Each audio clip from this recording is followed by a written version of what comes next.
All right, everybody, welcome back to the podcast. We're SamuraiBlitzt here with Metal Mike Curizo, one of the J6ers. Mike, how's it going, buddy? Thank you so much for being on our podcast for our J6 series that John headlines. We appreciate you being here, buddy. Thank you. Thank you guys for having me on too, man. Feelings mutual. You're fucking Metal Mike. I love it. Yeah, that's a good name. So how's your day going, man? That's going good, man. I wasn't planning on working this weekend, but my boss asked me if I could work today. And remember what Trump said, you're going to win. You're going to win so much, you're going to be tired of winning.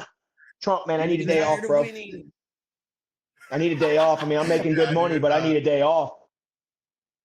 Also, first off, since we're on that, man, I would like to ask, when did you find out you got pardoned and what did you do? Dude, I knew we were going to get pardoned when we were in the DC jail. Was it rumors going around? What's that? Was it all rumors going around on the pardon? Or y'all just already knew? Well, dude, I mean, it was, I see, the main thing was, you guys got to remember, okay? Me and a handful of other people, like I could probably count on one hand of people that had gotten rounded up for this had done prison time before. So, you know, they want to call us, oh, we're the convicted criminals and felons and blah, blah, blah, whatever, okay? I had done time before, but what people got to realize is a lot of these guys that got picked up were ex-military or active military. Fathers, mothers, business owners, people that never been in trouble before and didn't know what was going to happen. So as they started coming in, I tried to give people a little bit of insight on, look, man, this is what we got to do. We're caught. We're in the enemy's friggin' stronghold right now. They won. We can't win right now. So we just got to try to stick together and make this time as smooth as possible. Because what people need to realize is when you're incarcerated, either in jail or prison, the actions of one affect everyone. Okay, so gotcha. Let's say we're all out in wreck and you got guys on the phone talking to their wives and their kids or their lawyers or whatever, and one person acts up, okay, and then the police have to do their job. Everybody gets locked down.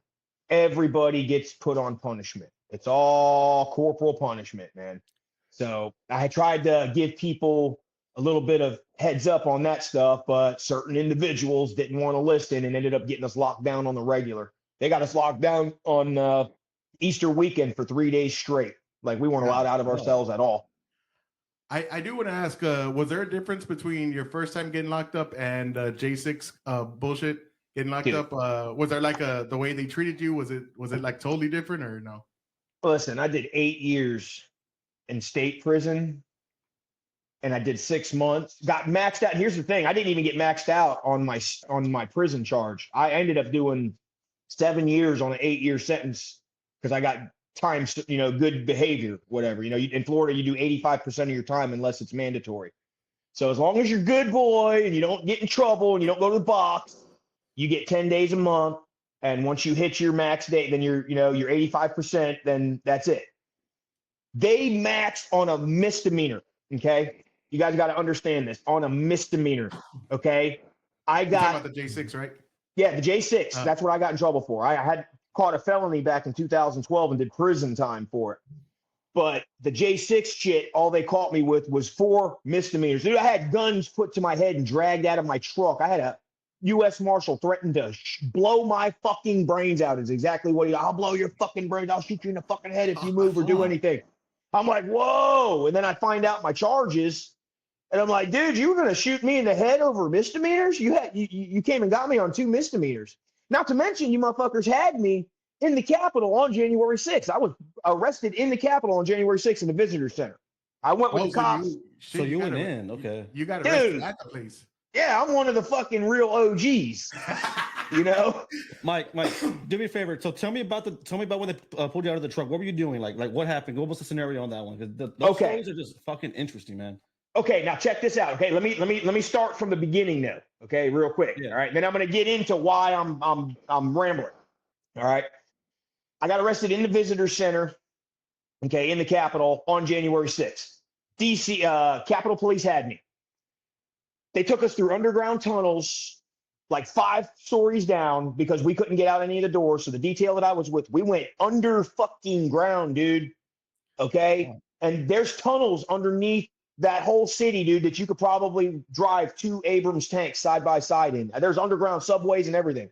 When we came up, we were about a quarter mile away from the Capitol. I looked to my left, it was dark out, and I looked to my left, and the Capitol was about a quarter mile away. I was like, holy shit, dude, we went like over 1,300 feet underground, and there was still where, it's like a maze down there, okay? So I was brought to the Capitol Police Station, fingerprinted, booked, all that shit, and then they let me go with a notice to appear for unlawful entry of the Capitol building, which was a misdemeanor. So I had a court date for June 10th, 2021. Like, okay, I didn't do nothing. I walked through it. I'm whatever. No, yeah, I would misdemeanor. Yeah, that's nothing. Okay. So I get back on the 7th and I start talking with my friends and shit. And I'm like, listen, I need to get a lawyer. I said, shit's going to get real. And everybody's looking at my paperwork and they're like, no, Mikey, all you got's misdemeanors. You're okay. You're okay. I said, nah, man. I got a feeling they're coming after me. Like as we speak, I got a feeling they're coming after me. So all my friends thought I was paranoid, whatever. Dude, on January 14th, I left my friend's house. I was working with him. I wasn't, employed at the time. So when he had extra work, he'd call me in and he'd throw me a couple $100 for working with him. So I got done with work. It was January 14th. I got a big old jacked up mud truck, whatever, dude. And I was building here and there. I'd go get parts as I could. So I said, I'm going to go up to the junkyard. I'm going to go get some shit for my truck. So I'm heading down 42, and these motherfuckers got me through a friggin' burner phone that I had linked to my email, my Gmail account, because the Capitol Police took my cell phone. Okay. So that's how I believe they got me. There's no way that they just randomly were able to find me. Anyways, so I'm at 301 and 42, fixing to head to Wildwood to go get some parts for my truck. And all of a sudden, dude, I got a burgundy Ford Explorer pull up in front of me. I got a silver Ford Explorer to my left. And then I got Marion County Sheriff behind me. And I'm like, what? And then all of a sudden, dude, the 2 FBI agents and the U.S. Marshal jumped out of his car and he had his gun pointed right at my face. And he's like, don't do anything stupid. I'll fucking shoot you in the head right now, motherfucker. Get up. Get down. Dude, I open up my door. I'm like, holy shit, man, I'm going to die. And then I open up my door. He grabs me by my shirt and he rips me down. And he's got his gun to my head like this. And I'm like, whoa, okay, bro. Okay, you got me. I ain't doing nothing.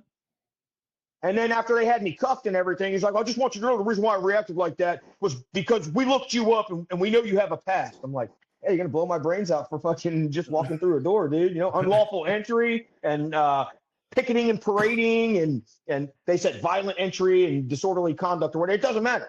I didn't violently enter the Capitol. Y'all motherfuckers let me in.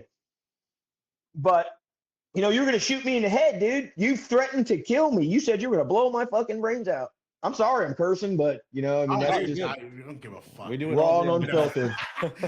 You need to listen to our podcast after this week. Hell yeah, dude. Hell yeah. So how fucking surreal was that when you were like in the underground tunnel, man? Were you kind of like... Because I'd be like, what the fuck is this?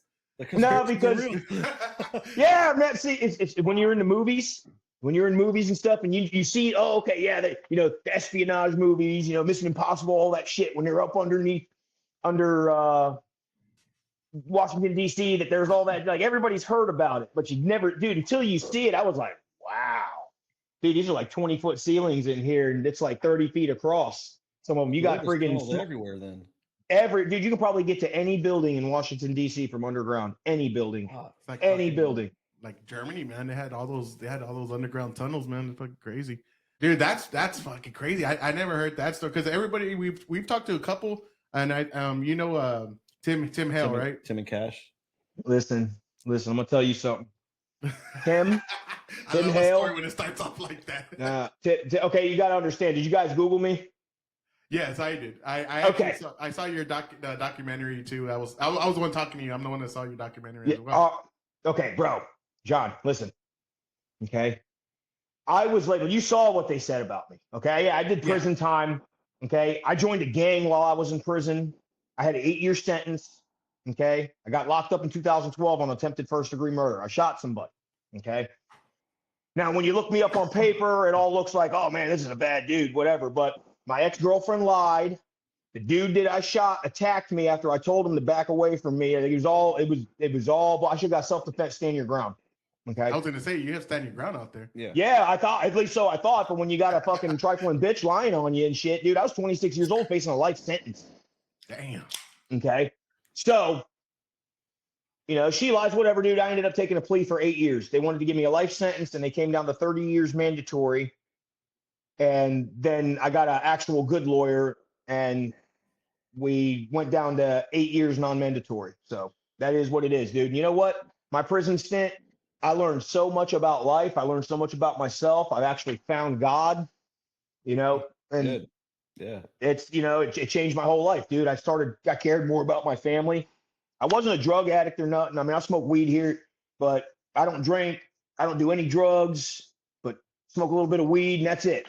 Okay. I didn't care. I didn't care about the important things. You know what I mean? Yeah.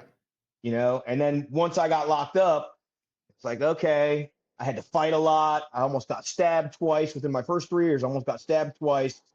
I almost got jumped countless times. I had a dude try to take my head off with a lock on a belt. I've had the cops, the DOC officials down here. I got caught smoking a cigarette. Tobacco was taken out of the Florida prison system in 2011. I got locked up in 2012, and there was a black market for tobacco. So I got caught smoking a cigarette. The officers brought me into the officer station. Now, this is for my state stuff. This is for my attempted murder charge. So they brought me to the officer station. He asked me if it was K2, which I didn't even know about at that time. I was like, oh, no, sir, it's just a cigarette. It's tobacco. He's like, rip it open. I ripped it open, and I showed him it was tobacco. And there was 2 of them in there. And he looked at me, and he goes, eat that cigarette. And I'm thinking to myself, all right, I ate the cigarette. He ain't going to throw me in the box or whatever. Yeah. So I ate the cigarette. Yeah, I ate the cigarette, dude. No questions asked. I ate it. Hell yeah. Okay, I'm still getting my nicotine. yeah. So I ate it and I showed him I ate it and I was like, turn around and cuff up. And I'm like, fuck, man, you just made me eat that cigarette for no reason, you know? You piece of shit. I turn around, I cuff up. As soon as the cuffs clicked on my back, dude, all I saw was like a bright camera flash, dude. This motherfucker from behind me just socked me right in the side of the head, almost knocked me out. I hit the ground. And I got an officer in the front, an officer in the back, kicking my back, kicking my chest, kicking my face. And the officer that knocked me to the ground got up on his desk, put his boot right on my neck, and started bouncing with all of his weight. Dude, I thought he was going to break my neck. I thought I was going to die over a cigarette. Okay? So people don't understand, okay? It's sink or swim in there. When you're solo, when you're solo, you're fair game for any of the games. You know, so it wasn't that I was scared because I was savage anyways. So it was like, okay, I just don't want to fight every single day. I don't want to have to worry about I'm going to get stabbed every single day because you wake up in a hostile environment, you go to sleep in a hostile environment. I had to sleep with my shoes on sometimes. Okay. Yeah. So I had gotten into an altercation with a couple of people. Allegedly, I handled myself pretty good. And he was at the time, he was a pretty high-ranking member of a prison gang here in Florida. So it's an Aryan Brotherhood too. So, you know, it is what it is. Okay. So I started talking to, he started talking to me. I started talking to him. And, you know, the way it was basically broken down is this ain't like how the movies are, especially here in Florida. Okay. It's not about hating somebody for the color of their skin or where they come from or something like that. It's nothing like that. I thought, you know, like, hey, this is how it is in California and stuff on the West Coast. No, here in Florida, it wasn't like that. We did business with different gangs, you know, of different minority groups. And people don't realize this, dude. I've sat down with generals from the Bloods and talked about moving tobacco or things of that nature.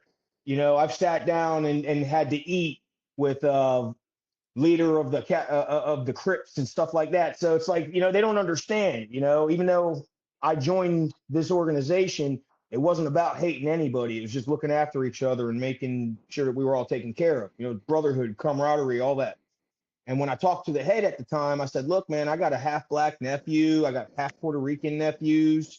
I said, I don't hate anybody because of the color of their skin. And he looked at me and he said, good, because if that's why you wanted to put this patch on, I'll cut it off myself. I was like, all right, cool. That's how it is. He says, you respect the man for who he is, not what he is. You know, prison politics is a whole different game. Whole different game. Yeah, and I mean, I've been locked up and not in prison. Luckily, man. So I even in jail, man, you see those politics already kind of setting you up for that. And and of course, yeah, if you're white, you're gonna have to go with the white boys. If you're brown, you're gonna go with the No, dude, I knew some white G's, I knew some white Bloods. I mean, dude, that were in a different group, like racial group. Dude, I'm talking, I knew some white boys that were actual Bloods. And let me tell you what, if you meet a white boy that's an actual Blood, that is a crazy motherfucker, and he's got the respect. That dude will kill you. That dude will kill you. I've seen that outside, but I'm talking about inside. I didn't. Right? Yeah, I've seen it inside. Like me, dude, I was in prison. So and I was real cool with white boy general of the G's. All right, and good dude, real good dude. We got along great. We did business. Everything was cool, you know. And basically, once I clicked up, the cops left me alone. I was off limit to all the gangs. If you had a problem with me, we had to set this up with politics. You had to talk to your head, had to talk to my head, and we had to set up, this is our grievances. And it's either, okay, well, I'll pay you because I trespassed, or you pay me because you trespassed, or if you can't pay me, well, then we're going to take it in blood. Okay. Yeah. And that's the way it's done. You might get a good ass whooping. You might get your ass whooped. Okay. But it is what it is. But I didn't have to worry about, this dude tried me. I go beat him up, and now I got to worry about him and 4 of his buddies coming up and getting me. I didn't have to worry about that no more because nobody wants a gang war. Yeah. Okay. So it was cool, dude. And the cops left me alone and respected me. Like, once you're affiliated, it's a totally different league. So now my family couldn't put money on my books. I don't come from wealth. So I became independent in there, and I became to where I was able to self-sustain, and I had my brothers and they had me, and we all looked after each other, and that was it, dude. In late 2014, from late 2014 all the way till I left in 2019, dude, it was solid, smooth sailing. From that point on. Oh, go ahead. No, from that point on, all the fights and stuff. I think I got into 2 fights from 2014 to 2019, and that was it. So I was gonna ask, was that January 6th? Was that your first rally, Trump rally, or have you been to one before? Yeah. Oh, you've been to a couple before. Yeah. No, dude. Well, hold on, real quick. I'm sorry. Okay, but that 8 years that I did in state was better than that 6 months I did in the that's DC what Gulag. I was asking earlier. Yeah. Okay. I rambled on a little bit, but I wanted to just explain to you. That was better times than that 6 months. So tell it, dude, since we're on that, tell us like what it was like serving in the DC prison. Why was it worse? Like I did hear, I know Tim told me and Cash told me y'all were in solitary confinement for like 23 hours a day at a time, which is fucking insanity to me. Were you also in the same prison with them or in a different prison? And also, how did you get through that just being alone? Solitude, man. Wow. Yeah, that solitary confinement. How'd you get through that? All right. Well, because I had experience, dude, when I was in prison, I'd been to the box several times. So I was able to sit down. I'm talking 24 hours a day, and you're only allowed out to take a shower twice a week. Okay. Oh, you cannot get on the phone. The only thing you can do is write mail. Okay. You don't get canteen or nothing. When you're in the hole, at least in state prison, I don't know how it was because I never went to the hole in any other jails or anything. But when you go to the hole in state prison here in Florida, you get nothing, dude. Okay. Not even reading material? Or is it dark, right? Yeah, you can read material? You can. Some prisons will let you get a book here and there, but most of the time it's like sleep or work out. That's it. But when I had gotten arrested, they picked me up. Okay, then they brought me to the Marion County Jail. I saw a magistrate. They were bringing me up on my 2 misdemeanors. I had the unlawful entry, and I think I had the disorderly conduct. And then, actually, you know what? I got something for you guys right here. Hold on 1 second.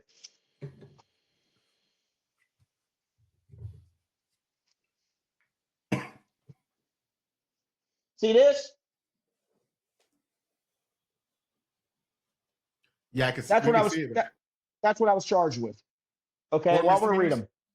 them. Okay, I got entering and remaining in a strict. Okay, violations. 18 USC 1752 A1, entering and remaining in a restricted building. Misdemeanor. 18 USC 1752 A2, disorderly and disruptive conduct in a restricted building. 40 USC 5104 E2A, violent entry and disorderly conduct in a Capitol building. And then the 40 USC 5104 E2G, parading, demonstrating, or picketing in the Capitol. Dude, listen, That's crazy. I'm an extreme picketer, bro. I That's fucking what- take picketing to a new level. To a new level, dude. That's Dude, when 2.0 I right picket, there. the FBI and U.S. Marshals comes around. Just I tell motherfuckers you, like this, you're like, Yeah. motherfucker. dude, I'm telling you what, man. Like I when shoot I the just air mess, when I pick it. yeah, dude. I mess around with people. I'm like, yo, y'all need to be careful with me because the last 2 times I got in trouble, it made you can Google me now. You know. So, but it was all bullshit, dude. So they're sitting there and they're telling me, you know, the FBI, they're interrogating me, and they're like, I'm sitting back, and I'm like, okay, whatever. Here they come, and they're like, Mr. Curizo, who did you go there with? And I'm like, first of all, you can get me a lawyer. I ain't saying nothing to you guys. You know, well, you need to work with us because you don't realize how much trouble you're in. I know how much trouble I'm in, and this ain't my first rodeo. So I want to believe that y'all are here to help, but I know you're not. They're like, well, you really need to tell us about your friend. And I said, I don't need to tell you shit. So y'all get me a lawyer, go fuck yourself. And that was the last time. That's the first time the FBI talked to me. And that was the last time the FBI talked to me. All right. Okay, so you didn't talk to them at all. Fuck no, dude. Yeah, right. Fuck No, no. motherfuckers And- don't understand that, man. Like, No. you have the right to remain silent for a fucking reason. Like, remain silent till you get your lawyer. Your lawyer Dude. knows how to do that shit. Yeah. Exactly. Now check this out. WUSA 9, that Washington, D.C. filth fucking shit. They went and they were talking. All they did was bring up that I'm a violent white supremacist and that I belong to a white supremacist prison gang and this and that. Okay. And I'm just like, God, man, y'all don't know. Okay. Y'all don't know. I grew up in fucking Fort Lauderdale area, bro. I dated the United Nations when I was growing up. I got friends of all backgrounds. I got dudes from the Muslim Brotherhood, dude, that would hurt people for me. So it's like all that's all that is. And this dude, You should tell them my dick's a humanitarian. It goes, yeah, dude, it's like yeah, the United unite for Nations. It real, goes bro. in all the fucking my flag Dude. goes everywhere. Yeah, but that's what they do. They Dude. look for all the negatives. That's it. Yeah, that's all they could do. Okay. And you know what? I know conservatives, they look at somebody like me. Oh, look, he's got swastika tattoos on him and he's got an STG file with a prison gang and Aryan Brotherhood and blah, blah. We can't touch him. I know that there's conservatives that didn't even want to look at me and be like, oh man, he's a scumbag. This is exactly what we're looking for. But guess what? All you saw me doing was walking around, dude. I got pictures. Okay. They want to say that all that Trump rally was a bunch of white supremacists and this and that, dude. I got pictures of black people there, of Latino people there, of Asian people there, white people there, gays for Trumps, lesbians for Trumps, transgenders for Trumps, Chinese Americans for Trump. And it's like, how? It's because you selectively edit the footage that you fucking show, That's what it is. you know? So when you first got there, just speaking on that, when you first got to the Capitol, like, No. what was it already people in there, or was it kind of getting Nah. started? Dude, did you see it? Have you had a chance to check out my YouTube channel yet? No, but I did see that documentary Nancy Pelosi's daughter did, and that you're on. Yeah. And Shout out to Alexandra. Yeah, I saw that one, and it was you had the gas mask, right? Yeah. Yeah, and I did see, and it's funny because when she does those interviews, it's about what, like 7 people, 8 people ish around there, Something like that. and half of them are Latino. Yeah. Like, they're like Hispanic people, and the one I really felt bad for, man, and can you give the name of that and kind of tell us about how you got involved in that? By the way, it's What, on the HBO Insurrectionist Next Door? Yeah, Yeah, Insurrectionist Next Door. All right. Nancy Pelosi's daughter, Alexandra, had reached out when I first got out. And, you know, at first I was like, whoa, you know, this is like, you all hate me. Why are you calling me? And she wanted to do an interview, and I was just like, nah, I'm not really going to talk to you at first. So then, like a year later, her husband Mike Voss reaches out, and he's like, you know, he starts talking to me, and he's like, look, I'm Alexandra's husband, and this and that. And it was like a year later, and I was thinking, you know what? I want to do. Now, here's the thing, okay? People got to understand. When I do interviews, I don't get paid for shit, dude. I just want to get the story out there. I ain't in this to make no money, dude. This shit's got to get out, man, correctly, you know, from our point of view. You know what I mean? So you got cats out there that are probably selling their interviews or selling their material. Dude, all my shit's out there for everybody to look at. Feel free. If you get my YouTube channel, you get to looking on it, you see something on my videos that you want to use, go ahead. I don't care. We're gonna tag your YouTube channel. Definitely, yeah, sure. Hell yeah, dude. You know, and so the Capitol, dude. I get there and I see the rally, and we're over there by the ellipse, and we're out there near the Washington Monument. All right, and I've never seen so many people before, man. I'd been to a Trump rally in Jacksonville in November of 2020, and let me tell you what, I'm into music heavy. You know, I'm a singer and songwriter, and I've been to some big rock shows. Like I've seen 100,000 people rock shows. Mm. Trump rallies are a total. I can only compare them to being at like a rock festival. Okay, because it's just so cool. Everybody's vibing, everybody's getting along, everybody loves each other. You know, the atmosphere is awesome. You know, you got every Trump rally I've ever heard or been to. Proud to be an American. Yes, you know, and it's like, dude, when you hear that, it's like, yeah, you know, this is America. Do they have beer at those rallies? By the way, I've always wondered that. I don't know because I don't really drink. Oh, but you don't see people like drinking beer? It's probably BYOB. People like yeah, you know, like I've always wondered. Yeah, or dude, realistically, I don't really see people. I can't really recall seeing anybody drinking at a Trump rally. Like I can't recall it. Oh, we'll be the only two drinking there. Hey, bro, you can't take us beaners anywhere, bro. We're gonna bring beer. That's what we do. Dude, hey, I mean, I used to listen, man. I used to party when I was younger, dude. I'm almost 40 years old now, and it's like I got out of 41 too, man. So I'm 41, not too bad. Yeah. Oh, you're 41? Yeah, okay. Yeah, so I'm a little older, but still, I got to drink. I'm 39. All right. Okay. Oh, we're the same age. All right. But I led a really rough, hard life, and I partied hard from when I was in my mid-teens all the way till I was in my early 20s. Couple near-death experiences. I've been shot at. I've been stabbed, and it's like, you know what? It's time to when my mom in 2007, like I was like really wild, and I called up my mom when I was in my lowest point, and I had already lost everything due to partying, you know. 2 times before.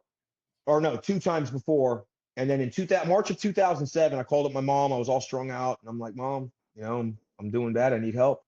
And my mom, dude, she's like, honey, she's like, you've already failed twice, and I've helped you.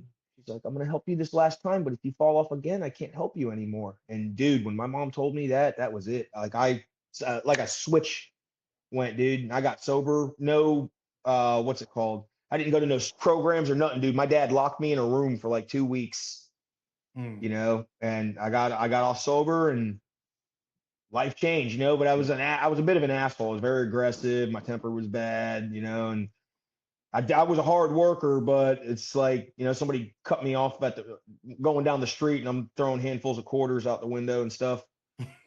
You know, man, I mean, it's just part of growing up. Sometimes you got to take that route. I was the same way, man. I had to take that route quite a bit. Dude. It wasn't just one time, you know, I got in trouble. I was getting in trouble. But I'm saying, like, you know, like it's just stupid shit. Like, and then, you know, just constantly like getting in all that gang stuff when I was younger. Yeah. And then you just grow out of it. And and it's time to like some people don't grow out of it. That's what's fucked. A lot of people, I still have homeboys in there over there talking about doing shit. I'm like, God damn, man, I'm too old for that shit.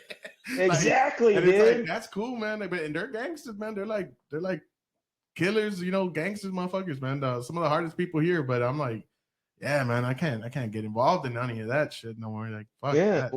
Well, dude, when I was a young man in my 20s, like, man, I could jump fences, I could fight all day long and stuff. But now, you know, 39 years old, I've been in a couple motorcycle accidents. You know, I I ain't as good as I once was, like a Toby Keith song. I ain't as good as I once was. Yes, sir. Like, Shit, for real, bro. That's what I tell people. I'm like, if I could not fight the rest of my life, I'll be good with that, man. Yeah.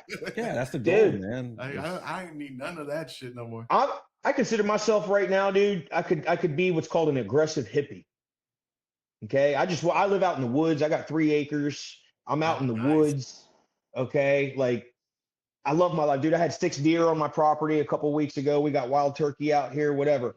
But I just want to be at peace. You know, I got my wife, I got my property. She's got her business. I do my side business. I go to work Monday through Friday, sometimes sit till Saturday, you know, so I stay busy, but I don't want any like negative vibes around me because man, that's then good. that starts. That's a good life right there, man. You keep the negative out, dude. The more negative you get out of your life, the better your life's going to be. That's the way I've always seen it. As I gotten older, I've noticed that you're only going to get better if you get the negative out. All the negative, get it out of it. And you know what else you got to do? And this is, you know, I mean, I hate to say this because some people, you know, you can have people that you grew up with that you know since you were 5 or 6 years old. But if those people aren't doing anything with their lives and they're just negative, you have to cut them off. Oh yeah. Okay. Yeah. And the reason why I say that is because my dad would tell me, if you hang around, if you hang around addicts and dumbasses and retards and shit, I don't mean mental people. I just mean, you know what I mean. You know, I'm not politically correct or anything. Hey, after Trump got elected, we're bringing back fag and retard, bro. Yeah, dude. Just because that's the thing too, dude. Just because you call somebody a fag doesn't mean you're calling them. You're doing a gay. No, dude. You're a fucking idiot. You're a fucking fag.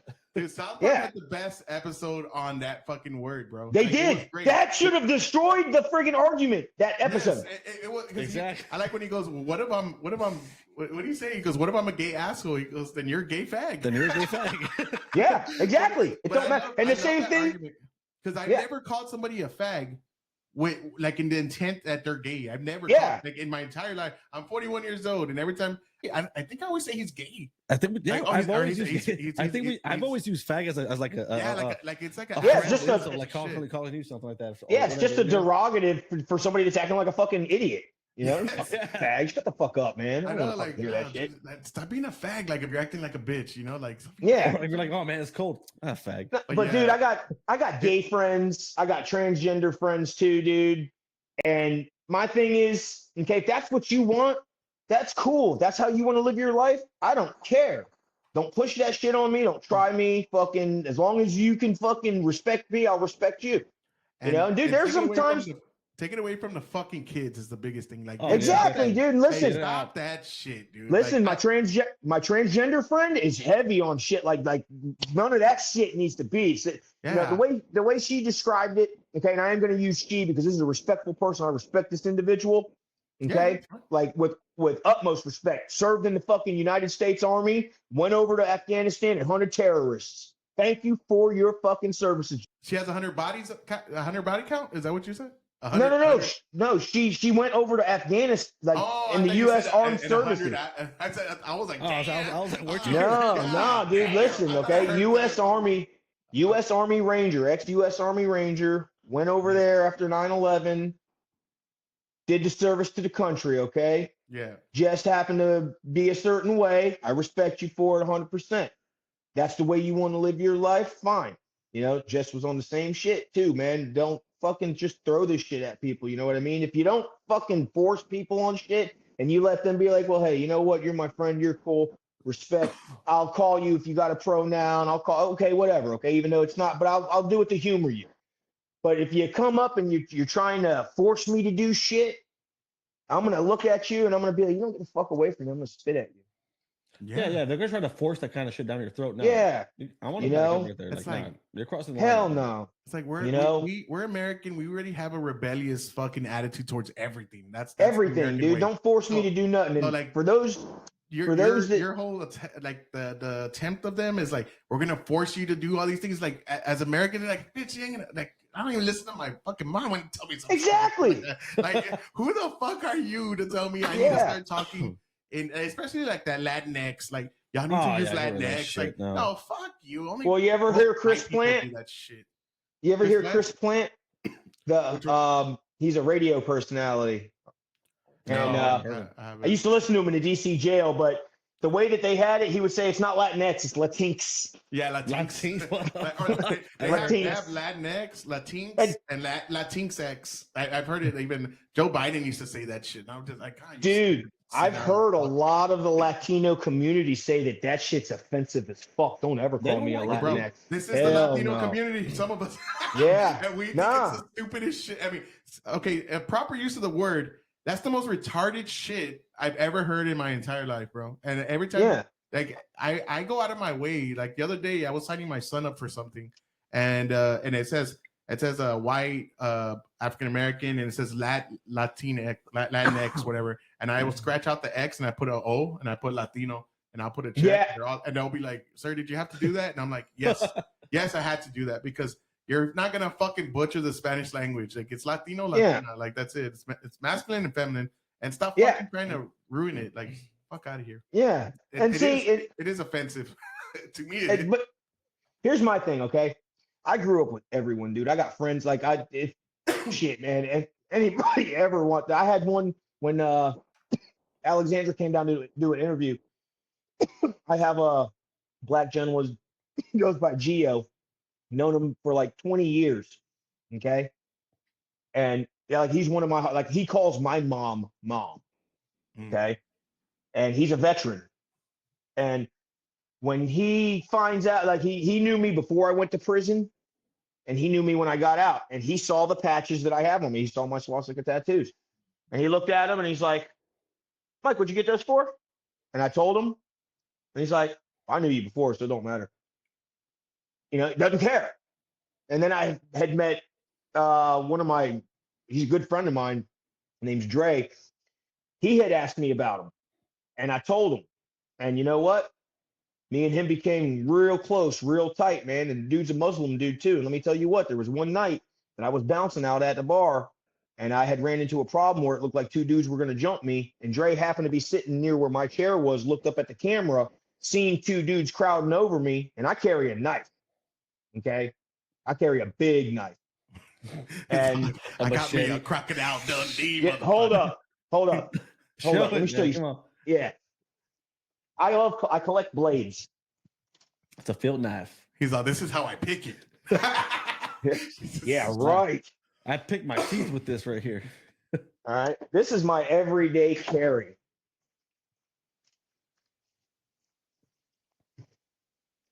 Oh yeah, God damn, Mike. And just in case a gator comes to your door. Was that a bayonet? He's like, fuck. Pinche machete over here. Okay, that's 10.5-inch blade. Dude, that's fucking. You're like John Rambo over there, bro. Dude, damn. You don't understand. I live out in the woods. There's bear. I was gonna say, I got a river like a mile away, dude. And not only that, you know, when I'm at work and the work that I do, sometimes I need a good blade to cut straps or cut things. You know what I mean? Not only that, here in the state of Florida, I'm allowed, even though I'm a convicted felon, I can't own a concealed weapon, so I can't have a pocket knife. But I'm still allowed to carry a blade. And in Florida, you're allowed to carry fixed blades. And that's what this is considered. It doesn't fold or anything. It's just one single blade. So as long as this is visible and I'm not anywhere where it says no weapons or anything, I've been around cops with knives, dude. I got another one, 7.5-inch.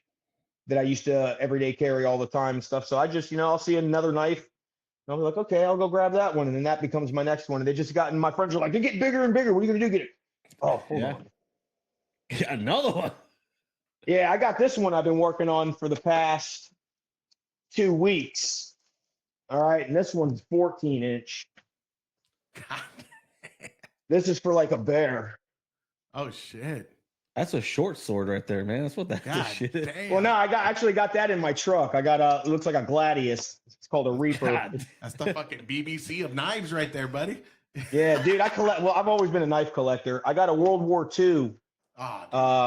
It's a Legitimus number 18. It was my great uncle's, and he fought in Europe in World War II with that knife. Actually, you know what, dude? This phone comes with me. I'm gonna show you guys around real quick, man. We're friends. Let's do it to it. Hell yeah. Yeah. World War II knife. Fuck, that's fucking cool. I only got like 3 knives. That's it. I got my fishing knife, my regular knife. I got my filleting knife. That's it. Well, this knife, here it is right here. And I still got the original sheath for it too. Okay, but this was my great uncle's, and he actually fought in World War II in Europe. I'm so proud of this knife, dude. Oh yeah, I would keep that forever. Oh yeah, no, it's a family heirloom. So especially World War II is like one of the most interesting times. But this one right here, okay, original sheath from the friggin' 30s and 40s. Okay, and that blade right there is still sharp enough to really cut you. Never been sharpened, never been messed with, dude. That's history right there. That was my great uncle Pat Pellegrino's knife right there in World War II. Have you ever got that appraised? I think it's worth like $700 or $800. Oh, dude, that's but so sick. It's priceless. Yeah, I wouldn't sell that. I would never sell that. Dude, it's been in my family for since World War II. Since Uncle Pat got back from the war, and my dad passed it down to me, and thank God I was staying with a good friend of mine, and they held on to it the whole time I was in prison and everything. They held on to that knife for me, and when I got out for the J6 things, I still wasn't stable. They held on to it still, and once I got married, they gave me my knife back. Nice. So speaking of that, you were saying when you got to the Capitol that there were already people in the Capitol. Is that what you're saying? No. Is that what you're saying? No. Oh, no. No. Okay. When we got there, down that series of events. All right. So we get to the ellipse. We listened to the Trump speech. It was awesome. He says, "Let's go down to the Capitol and protest." All right. Cool. I can get behind that. We have every right to. We live in America. So we go down there. Everything's cool. People start showing up even more and more. Everything's cool. We start chanting "Stop the Steal, USA." It's just a big old party, And then the cops started acting up. Okay, they started like randomly just like maybe smack somebody or push somebody and things of that nature. And then out of nowhere, in one of my videos, dude, they just started like chucking flashbangs and tear gas into the crowd. Okay. And then they started like hitting people. Like a cop would come up, and any protesters that were in the front row, they'd come up and they'd bop somebody real quick and then run back to the back of the line, or come up with a can of mace, spray the first few people in the front row, and then run back. They were agitating the crowd. Provoking them, yeah, dude, for real. So then they started using pepper balls and rubber bullets, and one dude got nailed right in the cheek, man, and he had the bullet stuck right in his cheek too, man. That shit was terrible, bro. And then they just started, randomly. I'm talking, there was elderly, there was children, there was women, and like flashbangs and tear gas are just landing randomly in the crowd. And there's nothing going on. There's nobody doing anything. So then people started getting pissed off. People started getting even more pissed off. And then finally it was like, you know what? We got every right to be here. You work for us, motherfuckers. You're going to hear us. Okay. There was probably about 2 million people out there that day. I'm not bullshitting you. Fuck what any of the news organizations say. I was there, and when I got up into up to the terrace in the Capitol and turned the freaking camera back, like it was just a sea of people. Every road, everywhere you looked, I'm talking for miles, dude. What seemed like miles, it was just nothing but people, like surrounding the Capitol, bro. That's fucking crazy. I'd never seen anything like it in my entire life, and it was like awe-inspiring, bro. And then it was like, you know what? There's no way that they're not going to do the right thing, And when I got up to the terrace, there were 6 cops sitting right in front of a door, letting people walk in. And one of my videos, you see, it's like single file, like everybody's just walking to get in, and the door that we walked into was a magnetically locked door that you can only open from the inside. How did that happen? They were just inviting everybody in. Yeah. That's what it was. Cops stepped aside and they opened the doors and let us in. So you went in, like you went in that way, or were you a part of the, like, was it in the more kind of chaotic situation? Nah, dude, where I went, like I said, man, you look at my videos. If you look at my videos, I saw the one on the documentary actually, and you have the gas mask on, right? You just kind of walk in. That's right. That's yeah, right. Dude. But I'm saying, if you check my videos out, dude, you see like they had this whole like guardrails and everything, dude, where everybody was just single file flowing into where I walked in. Like, so what did you do when you got in there? I pulled out the first thing anybody would do, man. I pulled out. Well, I went in there with my camera on. And I walked around and I was just looking at shit. I was like, holy shit, man, this is our history. This is where this is the United States Capitol. And I started hollering at people too. I'm like, we ain't Antifa. Don't break no shit. You know, we ain't here to fight with no cops. We're here to be fucking heard and let our voices, protest and shit, and that's all I was. I don't fight with no fucking cops. Hey, Mike, and just walk around. Did you hear about that one thing with Lauren Boebert saying she's going to do a tour with the J6ers to the Capitol? I hope she does, but I know I won't be invited. Yeah, she was saying she's going to invite some of the J6ers to do a tour of that. Yeah, I would love to. So I would like to go to that. I would love to see a reunion. But here's the thing. All right. And I hate to be like this, dude, because I everybody that was involved in J6 that got arrested deserves a pardon. Deserves the pardon. They deserved to be exonerated. But there are some cats that I don't hold no good feelings for because of the way they conducted themselves and the way that they acted. And that goes for any of the motherfuckers that got into anybody's cases and snitched. And all the turncoats. And the turncoats know who the fuck they are. And anybody that got convicted or anything, you can really look through your work and you can find out who testified or who said things against you. And there's a WUSA 9 is a DC news channel, and they ran a piece on me. And their fucking journalist guy, nobody talked to me, nobody asked me anything, straight up says that I took my plea for the picketing, parading, and demonstrating, okay, which all 4 of my charges held 6 months, okay? So that was the maximum time that I could get for those. Okay, so it came time for the judge was like, look, man, it's getting we got to do something now. So finally they said, okay, picketing, parading, and demonstrating. You look through all the video. I did nothing. Okay, get me for picketing, parading. My father was diagnosed with stage 4 lung cancer right shortly after I got locked up. So I started talking to my father, in the beginning, and my mom was telling me he's doing real bad. He can't breathe and this and that. And I start talking to my dad. My dad's all pissed off at me because I had only been out less than 2 years. And then now I went back and now he's like, man, you don't understand, Michael. You're going to probably go away for 20 or 30 years. I'm never going to see you again. And so we were kind of, mad at each other on that, and then when I finally, my mom kept saying my dad was getting worse and worse and worse. And I wanted to fight my case all the way to the end. I wanted to bring it to trial and everything.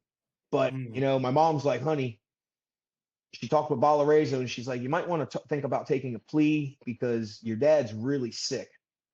And I'm like, well, how sick is he? She's like, well, he's like 120 pounds now. My dad was 165 pounds when I got locked up in January of 2021. By the time I got out in July 14th, 2021, my dad was down to 118 pounds. God damn. Oh. Okay. So I spent from July 14th till July 9th of 2022 when my father passed away. Okay. I spent all that time and we forgave each other. Everything that I ever did wrong, I cried dude, I held my dad and I cried and I told him, I'm sorry for everything I ever did. And my dad looked at me and said, I'm sorry for everything I ever did. And we forgave each other. And my dad never was the type that I love you, just randomly would tell me he loved me after that point. And it was like, we bonded. And I got the last year of my father's life, which was the best time ever. And that's why I took that plea, because I needed to be there with my dad. But that's awesome. You got to at least spend those last moments, man. Because I know I was living in Japan for a good while. I was in Asia for about almost 10 years. And came back and my brother passed away probably 2 years back. So I at least got to spend those 2 years with him, because I was like, shit, it would have hurt a lot more if I didn't get to spend those last moments. Well, I said that. I said, and my brother, my dad too. Yeah, like he passed away a year before my brother. So it was like boom, boom. I was like, God damn, it's like right when I got home, everybody start my dad, my grandmother, my brother. It was like, God, it's just, but it was like, I at least felt happy I got to spend some time before they went on. And so it was like, at least I got that moment, those moments. Exactly.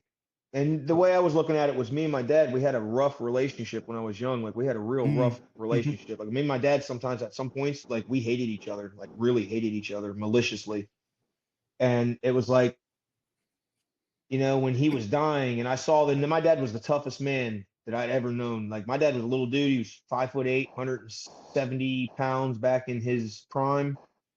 But my dad didn't care, man. He was David and Goliath. He didn't care, man. If you were 6'9", 350 pounds, that dude would take a 4-foot crowbar and whack you right in your shit with it. Like, dude, my dad was a tough son of a bitch. And he used to beat the fuck out of me and my sister too, dude. Like I remember catching ass whoopings from him when I was 3 years old. That's when I remember my first ass whooping. But you know, my dad, he physically abused me and my sister when we were growing up.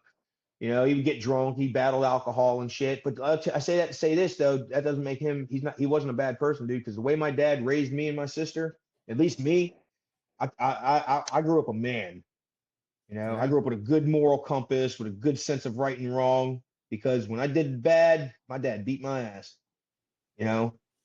So yeah, I mean, I always think about it too, of those things, because I had it rough.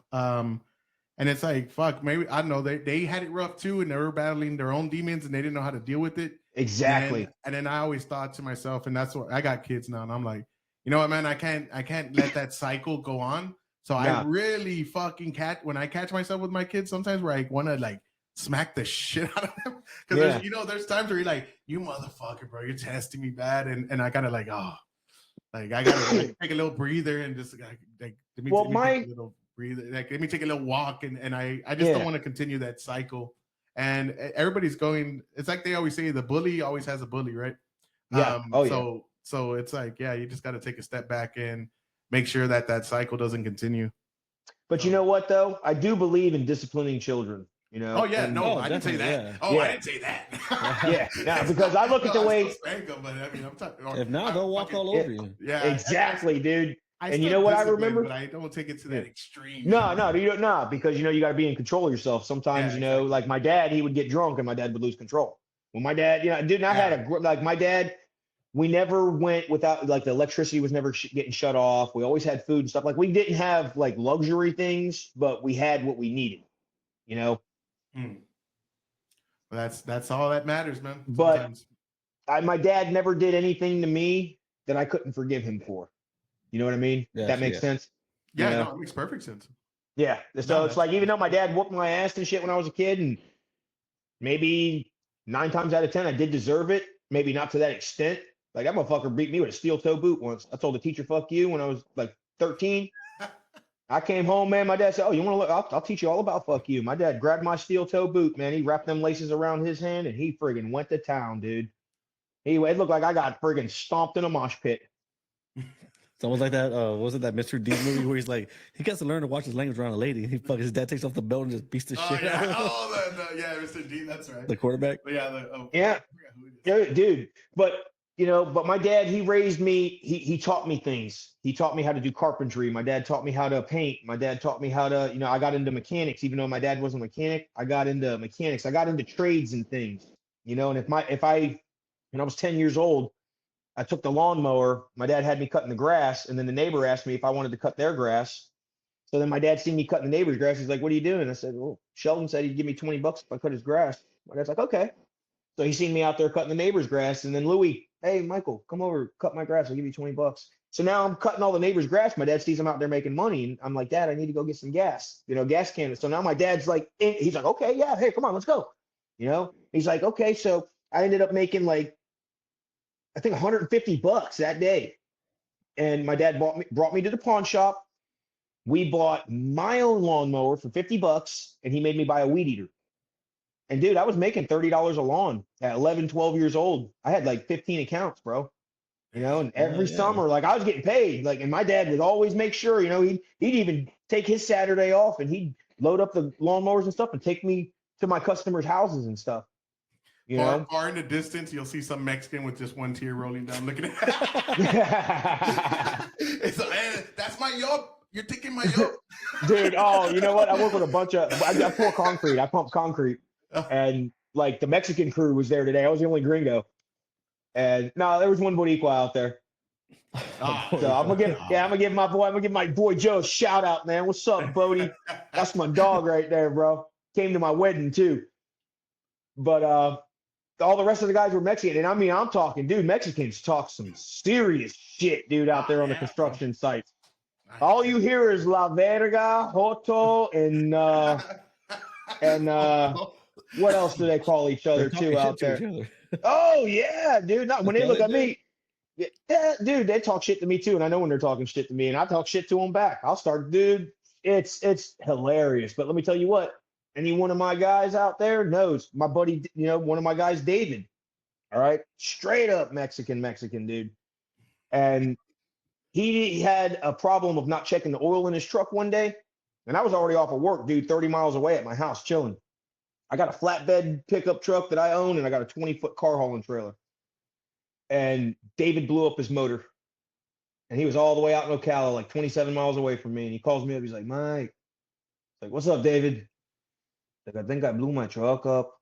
And I'm like, well, what happened? He says, oh, I think the valve cover is broken and there's no oil. I said, oh, when's the last time you checked your oil? He says, I don't know. And I'm like, damn, so what do you need, David? Most Mexicans know how to do that shit. Like, well, he's like, so I'm like, what do you need, David? He's like, can you come give me a tow? And I'm thinking to myself, oh, you son of a bitch, you should have checked your oil. So I loaded up my truck and everything, dude. And I drove out there and I loaded his truck up and dropped it off at his house, dude. And I said, dude, you ever need anything again, let me know. And he's like, you think we can fix it? And I popped his hood and busted the engine's busted, head's cracked, the valve cover's broken, the freaking block's got a hole in it. And I'm like, yo, nah. Yeah, you probably throw a piston out on that one. Yeah, you need a whole motor. And he's like, how much is a motor going to cost? About $1,200. He's like, I don't have that. So he ended up buying another vehicle. But my guys know, like, Joe, his truck broke down. He lost all brakes. Like, his brake caliper exploded. And I had my work truck with me that day. And, dude, he was like, I don't know how I'm going to get home. I said, here's how we're going to get home. You got some dough to get your shit? We went during my lunch break to go get parts for his truck and everything, dude. And I fixed his whole brake shit on the driver's side. New rotor, new caliper, new pads, everything. Right there on the side of the road. You know, where we were at, you know. And I do things like that for my guys, dude. So it doesn't matter. It's not nothing about, you know, these are my guys. These are guys I work with. These are my friends, you know. And they're here legally. So I'm gonna fucking help them out, you know. Yeah, you got to, man. And even if I ran into somebody that was here illegally and they fucking need help or something, dude, I'm not gonna, you know, be the type to be like, oh no, I'm not gonna give you a hamburger. Fuck you, you fucking undocumented motherfucker. No, dude. Hey man, you want a hamburger? I hate the word undocumented. I'm not gonna lie. Yeah, no, but I'm just saying. No, I don't care, dude. Yeah, you're here illegally. Okay.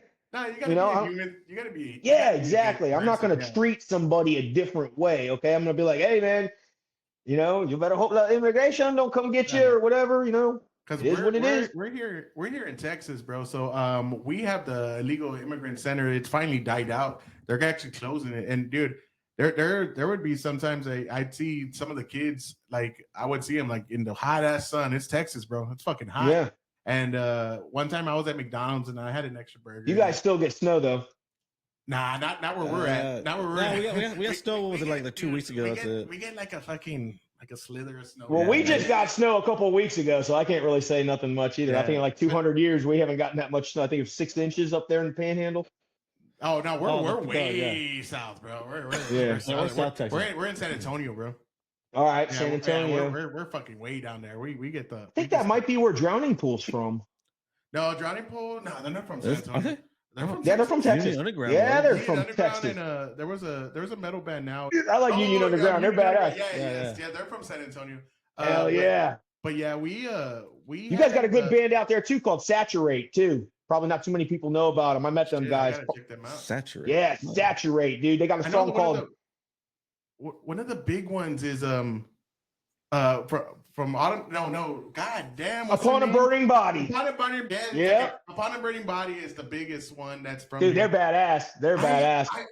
I was gonna say, bro. I'm not gonna lie. I like some of their stuff, but they're not like the best to me because, like, okay, like when you hear the music, it's fucking good. Like everything about it. but it's not like lyrically up there with the best of them. And that's cool and stuff, but it's always like very just, you know. Yeah, they're fun. They're in like the shit that they do is fun. But dude, they got some songs.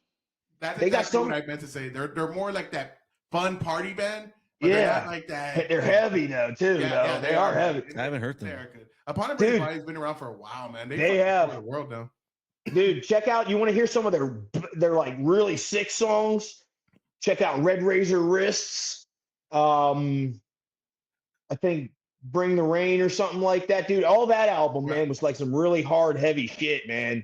Yeah, because I actually one of my friends used to go to school with the original drummer because they used to go to the school down the street from where I grew up.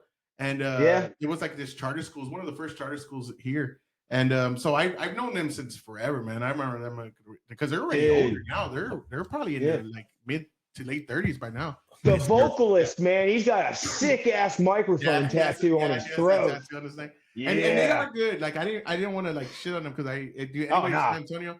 They're good band. I like them, but I always thought like, oh man, but they're not like. They could have. They got more that they can. Yeah, I mean everybody can give more. But they're definitely. I mean their fan base here is fucking insane. Oh bro. Fuck, dude! I'm a big fucking Upon a Burning Body fan, dude. Cool. Yeah, Upon a Burning Body is probably like the only. I would say probably the only like real hardcore metal band that's probably like popular from here. Because Union Underground wasn't like that. It was more. No, but they were back in the '90s and early 2000s and shit, dude. Yeah, they were. That was. See, I'm a big. Like my absolute favorite band and my biggest influence is Disturbed. All right. So David Draymond, that's my idol. Huge about like I love Disturbed. I just always thought like I did that tattoo myself. See that? Really, I'm not the biggest fan of Disturbed, but I like you know when I was growing, we're actually gonna go see him next month. Deftones was one of my like that was my shit. This dude always hates. Dude, a lot of people hate him. And then now they got their resurgence because everybody's loving them. Like Creed 2. Creed's making more money now than they were back in the day. And it's like, what's going on? So okay, we definitely talk music, but I wanted to hear more about what were you saying about the DC jail? What were some things that you saw in the DC jail that made it worse, like a worse stint than you said in Florida? Before I got to the DC jail, they flew me across the country. And I made it to Oklahoma. Yeah, Con Air. Con Air. Tim always talks about this. Yeah. But he did. He's like, dude, the Con Air's real. I'm like, fuck yeah, that's crazy. Yeah. But they sent me, and I heard that they sent Cash Kelly. We didn't go to Grady County Jail, dude. They sent us to Cimarron Federal Corrections Facility. We were on the fucking pound with lifers and people serving their sentences. And we were just in transit. Before I forget, though, like when you're on that Con Air, right? Are you shackled and handcuffed at the same time? Or, dude, you're shackled to the floor. Okay, so you're just like can't move. So it was just like the movies, like you're like just strapped in, like hands, arms, and everything. Okay, you have your ankles, you have leg irons on, and then you have your hands cuffed in front of you, and then you have a chain around your waist, and you have your hands cuffed to your waist, and then you have a chain running from your waist to the floor. God damn. For fucking misdemeanors. I want people to okay, the reason we started doing these interviews, man, because I want people to fucking see and hear, like, for misdemeanors, bro. Like that's insanity to me. Yeah. Dude. And dude, they were looking for the unicorn with me. It's all, my ass itches. I can't. It's like it's crazy how for the misdemeanor counts are putting you with guys with life sentences, like in those categories, and they wanted to send a message. No, but I was on, and I don't know if it's because of my gang affiliation is the reason why, but I've never heard of you housing people that have just been arrested. We've been charged, but we haven't been convicted of anything. I've never heard of a non-convicted detainee being sent in general population to a fucking prison where you're on a block with people who are serving for their crimes. You get what I'm saying? Oh, yeah. There was a dude that there's a difference between being in jail and in prison. Yes, for sure. Oh, huge difference. Big difference, yeah. Yeah, and I've heard, like, I forgot one dude was in jail the whole time and never been convicted of anything. Yeah. And, that's just shitty. So when they shit on all of our rights. So when you're locked up, when you're locked in that kind of seat, right, with all those fucking shackles around there, what's going on in your head? Like, what are you thinking? I'm never going to fly again, and I'm never leaving Florida. Dude, I hate flying. I hate snow. I hate dude. I love Florida. We're the fucking best, dude. I'm sorry. Texas is badass too. I'd go to Texas. I would go to Texas. I ain't gonna lie. I'd go to Texas. Joe Rogan's over there too. Y'all got Joe Rogan, man. Y'all took Joe Rogan to California. Thanks, yeah, man. dude. If you ever come to Texas, man, hit us up for sure. Oh, dude, fuck yeah, dude. Out there, man. One of these days. Yeah, dude. I'll show you alligators, iguanas, and pythons and shit. Hell yeah, I want to go fishing if I go to Florida, dude. But hell yeah, so, I'm big on fishing. So when you're in that moment, you're just like, this is the last time I'm doing this shit. That's what you're thinking. Yeah, dude. I'm thinking about. So what are they telling you stuff in the plane, or is anything going on? Are you talking to anybody, or what's going on? I'm not really talking to nobody. But the pilot, before we're taking off, he's like, "You need a mechanic to the cockpit," and I'm thinking to myself, "You need to what?" You know, and then we get in taxi down the runway. There's a mechanic to the cockpit again for a different issue. And I'm like, yo, man, y'all need to do something. We can't pull this thing off over a cloud and pop the hood or something, man. What the fuck? Shut the fuck up. Okay. You know, it's like, God damn, dude. What were we? It was scary, dude. I'm talking like when I first took off, I've never been on a plane before. That was the first time I've ever been on a plane. So I got sick, dude. I almost threw up. Was it like a Con Airplane or was it like US? Dude, 737. It was a Boeing 737, dude, or 740, not 747, but 737 or something, dude. So it was like a passenger airliner. Oh, it's like a U.S. Marshal movie, like with the one with Tommy Jones or Tommy Lee Jones. Nah, it wasn't a little prop plane. It wasn't like that, dude. This was like a big fucking airliner. And jumbo jet. They like, there's no. It's only the people going to jails, right? Like that's where they call it Con Air, right? It's just all. Well, it's people. No, it could be inmates that are, you know, like us that were just charged and awaiting, and there were people that were already sentenced on the planes and stuff. Like, yeah, that's not uncommon. Oh, okay. And you know, so but everybody's shackled, so it's not like you got to worry about this dude, you know, shanking you or some shit. I got you. So that's fucking wild. Now, when you get to the actual DC prison, like, what is are you getting mistreated by the guards? Like, what made it worse? Like, okay, okay. Like getting in there, you knew that we were not liked. Okay, you knew we were not liked because you look at the percentage of people in DC that vote Democrat. Oh, dude, it's like 90-something fucking percent. And you got to understand, when we showed up there, it didn't matter with the Summer of Love riots, when they were burning down and starting shit there, when they tried to raid the White House, and when they burned the church and shit. Like that didn't matter because that was people from there. Okay. But the way they looked at us was like, you are outsiders and you came here. You know, that's the feeling that I got. I was like, oh man, that's it. Okay, man. They're probably going to start setting some of us up, or they're going to, yeah, dude, we were deep in enemy territory. That's the way I look at it, dude. Every one of them people, because they all lied. They started. And you know what? Regardless, here's another thing I want to get at. Okay, real quick. Everybody wants to say, and I've heard a couple people say, oh, well, those that fought with cops shouldn't have gotten pardoned. Yes, they fucking should have. Because number one, okay, we were entrapped. The federal government set a trap for American citizens, okay? And the definition of entrapment, it is the government or local officials making people do things they normally wouldn't do. How many federal FBI confidential human sources did they say was in the crowd that day? 26 or 28, I think. How many of them unlawfully went into the Capitol? 4 or 5 of them? It was like 3, I believe. Okay. But that's what they're saying. But just that alone, okay, just that alone is grounds for every single case to be dropped for entrapment. Okay. But you got to remember, these are the people that write the laws, and these are the people that break the laws. Okay. So there was no way anybody, and dude, every time we would find, like, I would get in the law library and I would do case study, and then I would pass it all around to everybody. Okay. And I'm like, this is what they did.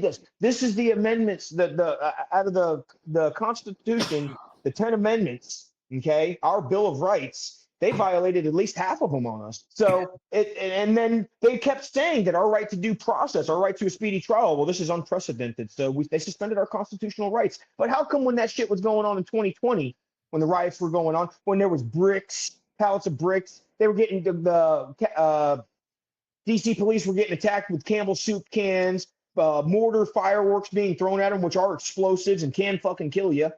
Okay, how come that wasn't when they tried to rush the White House and Trump was brought down into the bunker? When they how come that wasn't? Yeah. How come that wasn't an insurrection? How come that wasn't an attempted? And that was an armed one because they had explosives and fucking bricks and shit.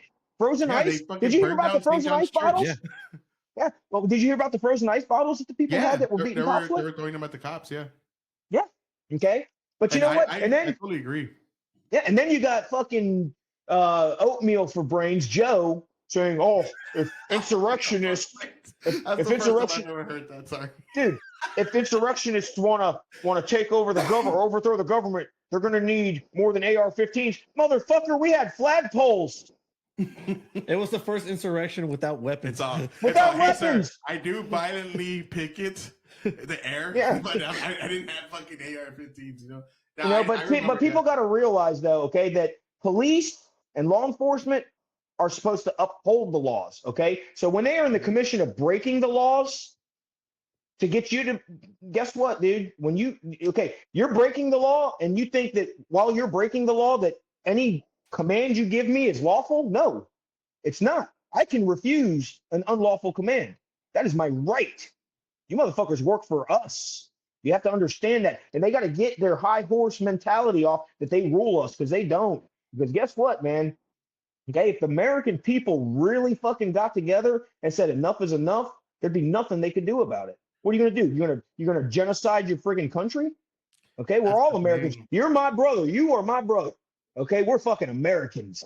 Okay, you're the same as we are all fucking related. That's the way I look at it. Okay, this is our country. This is not their fucking country. They're supposed to enact the will of the people, not enact their will on the people. Well, we all saw that the lawfare that they were doing. Don't get me. I'll do a whole show on that with you if you want. Yeah, the warfare with the judicial system was just outrageous. And like I know even like what Tim was telling me, where they gave him 5 years because they put a felony that hasn't been used. I forgot what the name of that felony was, and it's just ridiculous. The sedition or whatever. Yes, and then on top of that, you know, you got Joe Biden, DOJ fucking locking old ladies up for praying at fucking at abortion clinics. And using this old rule that's like just to get them in there. And I'm glad Trump pardoned them as well. And it was insane, man. Like there's so much stuff like the Whitmer case in Michigan, and like, you know, they were trying to say that it was these radical right, and it was like all FBI agents, you know, like 80% of them were FBI agents. I don't think Joe Biden knew what was going on. Come on, bro. Like Joe Biden didn't even know where he was. Oh, yeah, because he's shaking hands with the air. Yeah, because Mike Johnson proved that when he was telling him about that one executive order he signed. I didn't sign that. I didn't sign that. No, that's not what I signed. I signed this. He goes, no, Mr. President, you literally signed and this. Showed it to him. And he was like, what? And it was like, yeah, Mike Johnson just proved that fucking Biden didn't even know what the fuck he was signing. So dude, he was putting ink to paper. That's it. Yeah. I call those the who shit my pants moments. So did you meet a lot of like Antifa and other kind of like agitators in the prison while you were there? Nah, because here's the thing, dude. Here's the thing. Like, I was really cool. I was really laid back, but a lot of the people that knew me in there, got to know me there, I did have a temper. All right. And I tried to be, you know, the model fucking inmate. I tried to show everybody, hey, this is how you got to act. You can't act like, you know, we got rights, because we don't. Okay. Yeah. They've proven this to us. Like, so I'm like preparing people for, look, this is how we got, in order for us to get through this as comfortably as possible, we have to fucking give in to their shit, but to an extent. Okay. You're still a man. Okay. And I don't give a fuck, dude. We can fight. I don't care. You can come in there and beat the shit out of me all you want. I'm not going to sit there and, you know, since I did my stint and I know what they do, dude. Okay. You want me to just cuff up while you have 3 or 4 officers around you? Nah, dude. I'll make you cuff me up. You know, I'm not going to sit there and just passively let you beat the shit out of me, you know, because that's what they do sometimes. You know, you piss them off, you know, oh, hey, can I get some toilet paper? No, man, fuck you piece of shit eater. Next thing you know, 1 o'clock in the morning, you got 4 guards walking up into your cell, jump on you, zip tie you, and beat the shit out of you. God damn. That was in the DC jail, right? That didn't happen in the DC jail. So they would, I had heard and Tim had had showed me some kind of clips. I mean, some pictures. Were they feeding y'all a lot of anti-Trump propaganda while y'all were locked up? Man, all we saw was the friggin' propaganda machine in there, dude. That's all the news was in there, dude. I watched hockey. I actually grew to love hockey because of that. Like what did that look like? Like what do you mean? It was just the news on the TV, or were they showing?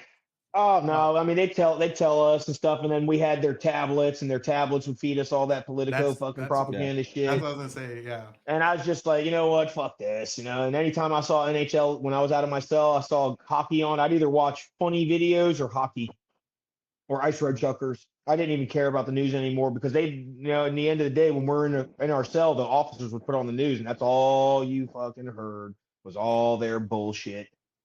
So I did see you were an Obama supporter in 2008, right?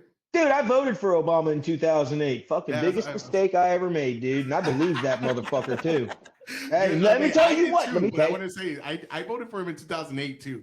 2012, I was like, fuck this dude. He's a piece of shit. I was locked up, so it didn't matter. It didn't matter. But here's the thing, okay? Like, I believe I was young, you know, and I was like headstrong like I am now. And it was like, I was an extreme Obama supporter, dude. It's like, you know, I hear like if I heard somebody say, oh, I ain't voting for that N-word, motherfucker, I'll bust you in your shit right now. What's up? I'm voting for him. What's up? Oh, yeah, dude. You know, you're out there. Yeah, you know, that's how I was, dude. You know, it's like, you know, I don't believe in that shit, dude. Okay, if you say, oh, I ain't voting for that motherfucker because he's a piece of shit, okay, I'll let that fucking ride. But once you throw that you ain't voting for somebody because of that, that's it, dude. And when I, you know, like, man, you fucking, some of you motherfuckers around, you know, they were in the South, you know, and you still got fucking old heads that are on that shit, dude. And it's like, you know, I kind of want to fucking break your jaw, dude. I mean, I'll put your mouth to the curb and kick the back of your fucking head, dude. Don't say shit like that. We're going there. We go. Yeah, nah, dude, because when you got a dumbass motherfucker that wants to sit there, like, dude, I had one night I was bouncing at the bar and I was telling you about my buddy Gio.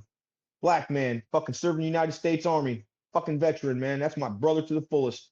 Okay. One night there was some dude that came into that bar, and Gio's girlfriend is a white girl.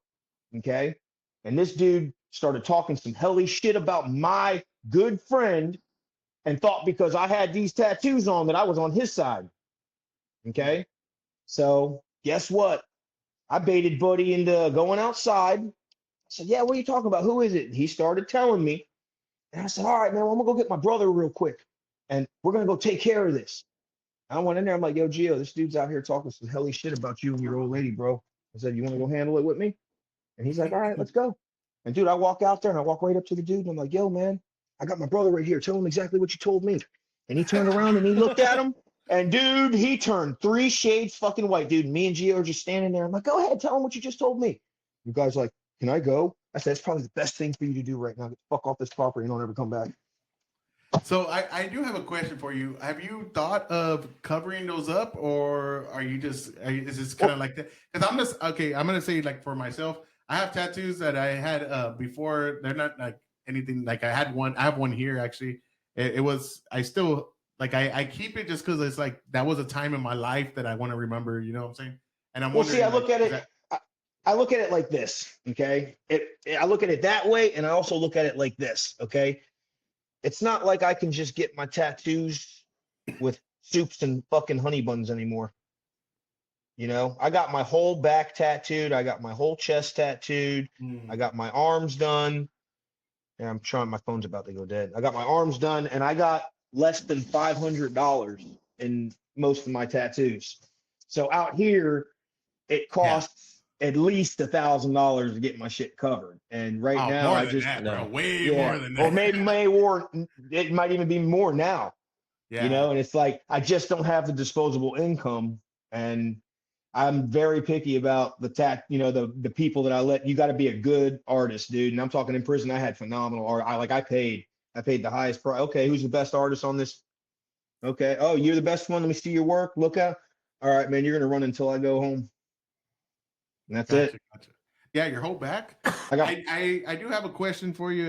So speaking with Nancy Pelosi's daughter, Like I heard you say earlier that it was like a surreal, like what the fuck she wants to talk to me right now, which I would be the same way. Like, dude, Nancy Pelosi's daughter. I fucking can't stand Nancy Pelosi. I'm just being honest. Like I think she's one of the worst people. And how did that go? I saw the documentary one more time for the people listening. Insurrectionist Next Door.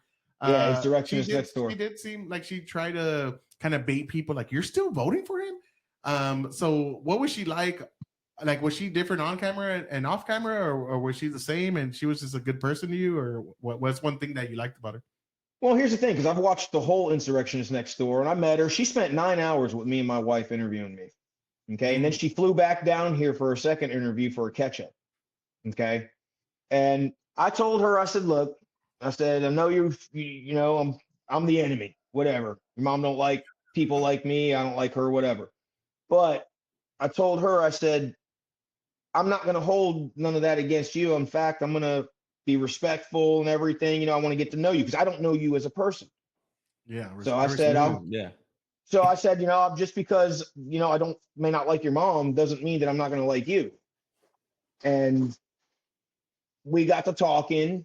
Her and her husband came down here, met me and my wife. They hung out with us. And everything was cool, dude. She respected me. And the questions that she tell me, well, I'm going to ask you some, you know, tough questions, you know? So yeah, I'm like, go ahead. We ain't got to, I'll answer all your questions. I'm going to be truthful. I'm going to be honest. And I'm going to tell you exactly how I feel. And that was it. Like, you know, when she asked me, oh, you know, am I safe walking around with you? Cause you know, you are a member of a violent white supremacist gang. And I said, well, look, I'm a former member of a prison gang. Survival. You're gang. fine. Yeah. Yeah, and you're fine, you know. And I explained, and she even said, she says, "Man, you answer questions." So she's like, "You're spot on." You know, I enjoyed the interview. She enjoyed the interview, and we still stay in contact. I actually sent her a picture of the copy of my pardon. Okay. Okay. And when Trump won, she said, "Congratulations, Trump won. You're going to get a pardon, probably." And I said, "Yep. Hopefully, I don't. You know, if I don't, it's no big deal. But if I do, that's awesome." You know, I just wanted the guys that had a chance to have their lives put back together come home and, you know, get these charges, especially the felonies, off of their records. Because, you know, these are people that once you get a felony on your record, dude, you're screwed. I'm a hardcore motherfucker, dude. And I can run heavy equipment. I got a CDL. I own a lot of my own shit, and I'm a tradesman. So I didn't graduate high school. I dropped out in 9th grade, but I make fucking $65,000 a year, you know? Which in some places, you know, ain't that much money, but, you know, I have a comfortable life. Like, none of my bills are neglect. I always got full tanks in all my vehicles. I got food. You know, we're never like, oh my God, how are we going to make this payment? Yeah, that's that's living the good life. Yeah, but I respect that because I wouldn't hate her. I mean, I would be like, I mean, your mom's a piece of shit. I'm sorry, but I wouldn't hate her for that. I don't know if I would tell her to. I mean, I probably would because I just can't stand Nancy Pelosi. I think. Yeah, but you know, my thing is once I see how you are. Yeah, but once I see how you are as a person, even though I may not let, because still in the end, that's her mother.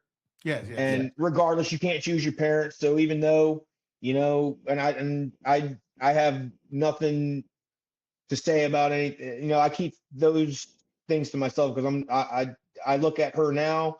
She's still like, dude, I've tried to contact so many people when I first got out. I wanted to try to contact Tucker Carlson. I wanted to share my videos with Dan Bongino. I wanted, you know, and I support, dude. I love listening to their content. Like dude, I listen to the Bongino show every day, every weekday at 11. I'm listening to it while I'm pumping concrete and stuff. You know what I mean? I love watching this podcast. I don't watch him, but I watch Steven Crowder, Tim Pool. Dude, you know, I see his Tim Pool, dude. Tim Pool's my dude, man. And Phil Labonte, Dude, I would love to meet Phil Labonte, bro. Phil Labonte, dude. Yeah.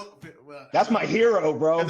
I love All That Remains. I remember. Yeah, I loved it. Yeah. I was a kid. And then when I seen, dude, when I got out of prison, and I seen, dude, he's a fucking, I used to like when he first came on and he'd be like, yeah, like he would just yell shit and it'd be like, oh yes. See, I'm hoping Tim Pool gets a press pass to the I hope so. Sweet, bro. I fucking hope so, dude. And another thing, hold on, before we jumped on Phil LeBon. Okay, yeah, dude. So Dan Bongino, You know, he's down here in Florida, dude. Fucking, he's a hero, dude. The shit that he did, and I did the Dan Bongino rule, dude. But I can't vote, okay? I can't vote because I'm a convicted felon. But I donated to Trump's campaign as much as I could for as long as I could until shit got really tough and I couldn't. And I always told, I told my little brother, I said, man, I said, you can vote, can't you? And he's like, yeah, I don't know if I'm gonna vote. I said, boy, I said, I don't care who you vote for. I told him, I said, I don't care who you vote for. I said, you're going to participate in this fucking election. You understand? It's your fucking civil duty. I can't vote, so you better fucking vote. And I told my mom, hey, you going to vote? Yeah. I said, go get all your friends. I told them, bring all your friends. Bring 10 people with you. Tell them to bring 10 people with you. You know, like I was dead serious. I looked at my boss. Boss, you voting? He's like, yep. I said, you getting everybody else to vote too? He's like, yep, I'm getting bought. I told my bosses that everybody, hey man, y'all voting? Everybody voting? Guys at work, hey, you guys voting? Y'all motherfuckers better vote. Nah, I did the same with my mom. My mom will be like, Mijo, who do I vote for? Because she's not actively in politics. And you know, I'm very active in that. I told her, Mom, you're voting for Trump. She goes, okay. Yeah. So she's just more like, yeah, okay, Mijo, I'll vote for Trump.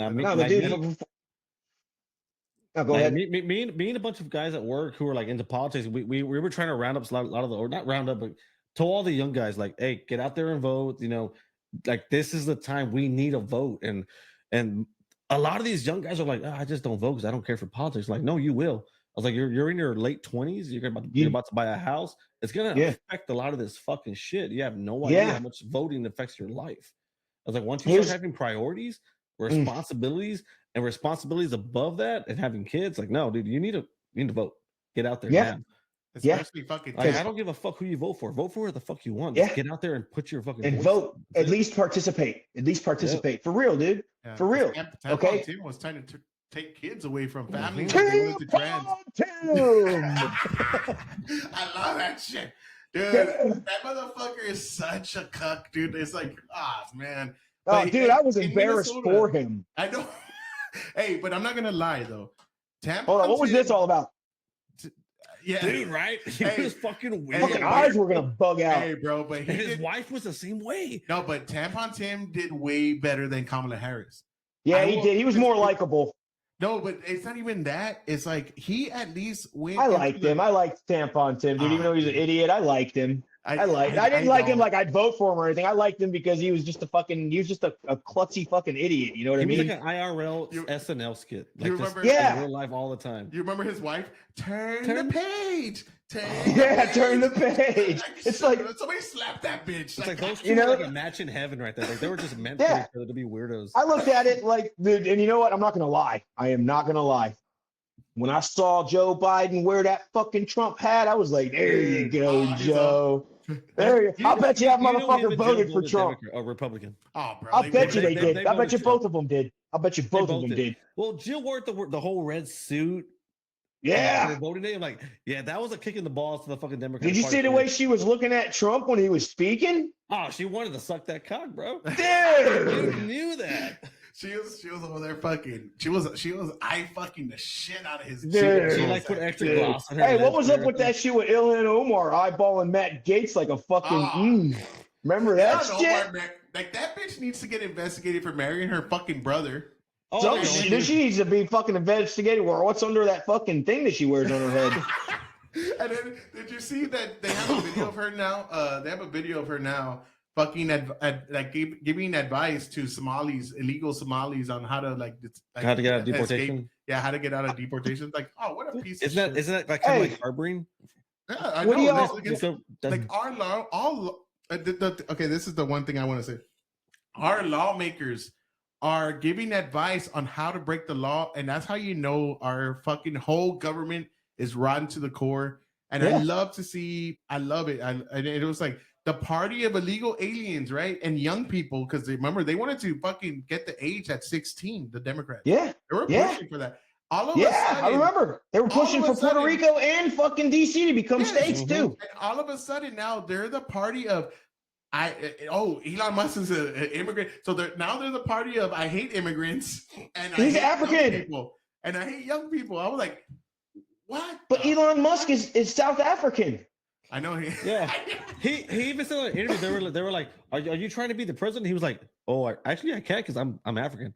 He's like, Yeah. I'm not a citizen, or I'm not a, but I'm not an actual birthright American. There's a meme. There's a meme, and it has Elon Musk, and he has a paper that says, "You only hate me because I'm African."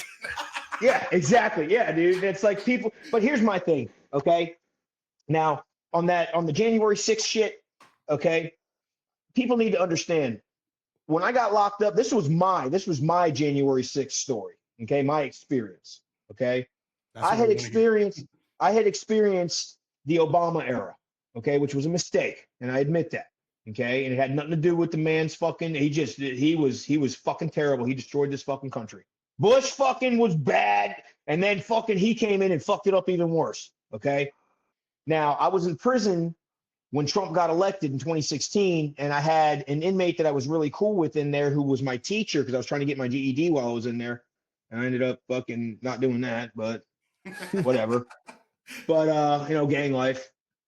But he's like, hey man, he started teaching me about politics, and I was a Democrat, and I told him, I said, well, I'm a Democrat. What are you? He says, I'm a conservative. He says, do you think? And he started asking me questions, and he's like, do you think this is right? And I said, fuck no, that's not right. And he said, well, what do you think about this? And then I'm like, no, that's okay. I like that. And then he's like, Mike, you're a fucking conservative. I said, what does that mean? He says, you're a Republican. I said, no, I'm not.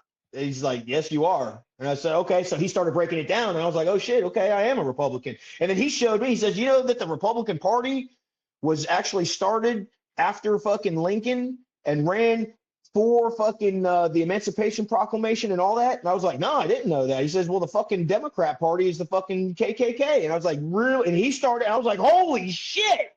Mm-hmm. Started showing me about the Jim Crow era, civil rights. And I was like, what the fuck? They never taught that shit when I was in school. Oh, they never taught about the politics and how. It started a little before. It started before Lincoln, but Lincoln was a Republican candidate. For sure. Yeah. Okay. Yeah. And the Republican Party they were not for like the radicals were for like abolishing slavery completely, but the regular Republicans were for just not letting slavery spread around the U.S. So I'm glad the radicals won.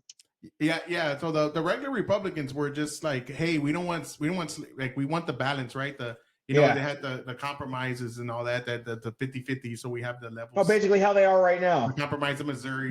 And they had the compromise of Missouri and all these kind of things to compromise. Like we're going to have slave states and we're going to have free states on the north. And we're not going to let slavery spread. That was the whole part of the Republican Party was to fight against slavery. And then once you get the radical Republicans, those were the ones that were like, fuck that. We want to abolish it altogether. Yeah. Completely. And and then after Lincoln got killed, that's when we passed the 13th, 14th, 15th Amendment, which gave fucking citizenship, voting rights. Definitely the Republican Party. But the one thing that they will say, and they will counter you with this, is no, we had a big switch with the Dixiecrats. The great switch. And it's all bullshit. It's like one person switched, and then they call it the big switch. And then LBJ signed the Civil Rights Act. And they give him credit, but it was more of the Republicans that voted that way. Yeah. And the thing is, they give him the credit, and LBJ was a racist. Fucking, he's a guy. Yeah, dude. It was like he said that I'll have these N-words voting Democrat for the next 60 years. Yeah, or whatever. Yeah. I know he was quoted saying that. No, LBJ. Yeah. That's my wife right there. She just walked in. But no, I mean, and he was right. He did, because he started the welfare state, and after the welfare state started, that's when you saw the black father kind of leaving the house, and then they went from like the percentage. I forgot what it was. It was like in the high 80s or 90s, and it went from once broke the nuclear family up. They broke it up. Yeah, they broke it up, and then that's why we're in these problems now, man. They say like a kid that grows up without a father in the home is more like they're more likely to go to prison. Yeah, no, dude, for real. I mean, it's when you break up the traditional family, it's terrible for the kids. You know what I mean? When they got to be separated from their mother and father, or they, the father's off doing, and it's not just. It has nothing. It has to do with being a man. Period. Okay. And I don't Yeah. care what color you are. I don't care where you come from. A fucking man is supposed to be a man. And if you have children, this has always been, I don't have kids of my own, but I wish I did. But my outlook on that is if you get a girl pregnant and you guys keep the kid, you need to be there as a man and raise your child. That's Don't be a responsibility. deadbeat. Yeah. Yeah, because it's not that kid didn't ask for that. Yeah, So be a man.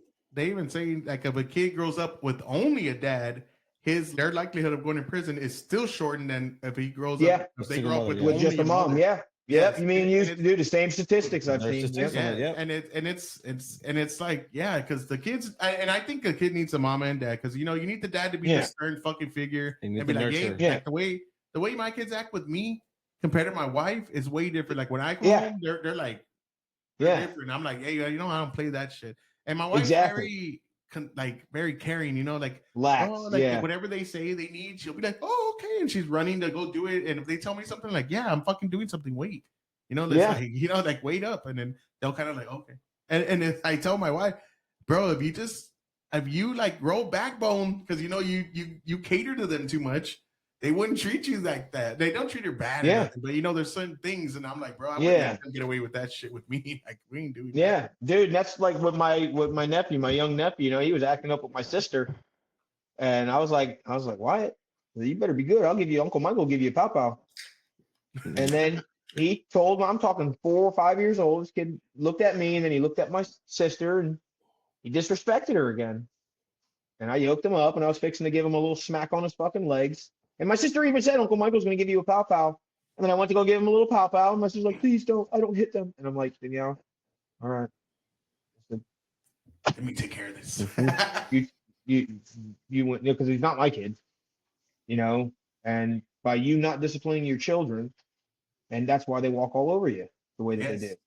And it is what it is, All right, now, my personal reasons though for going there, dude, I had been locked up when Trump got in, and I talked with one of my buddies in there, and he got me into conservatism.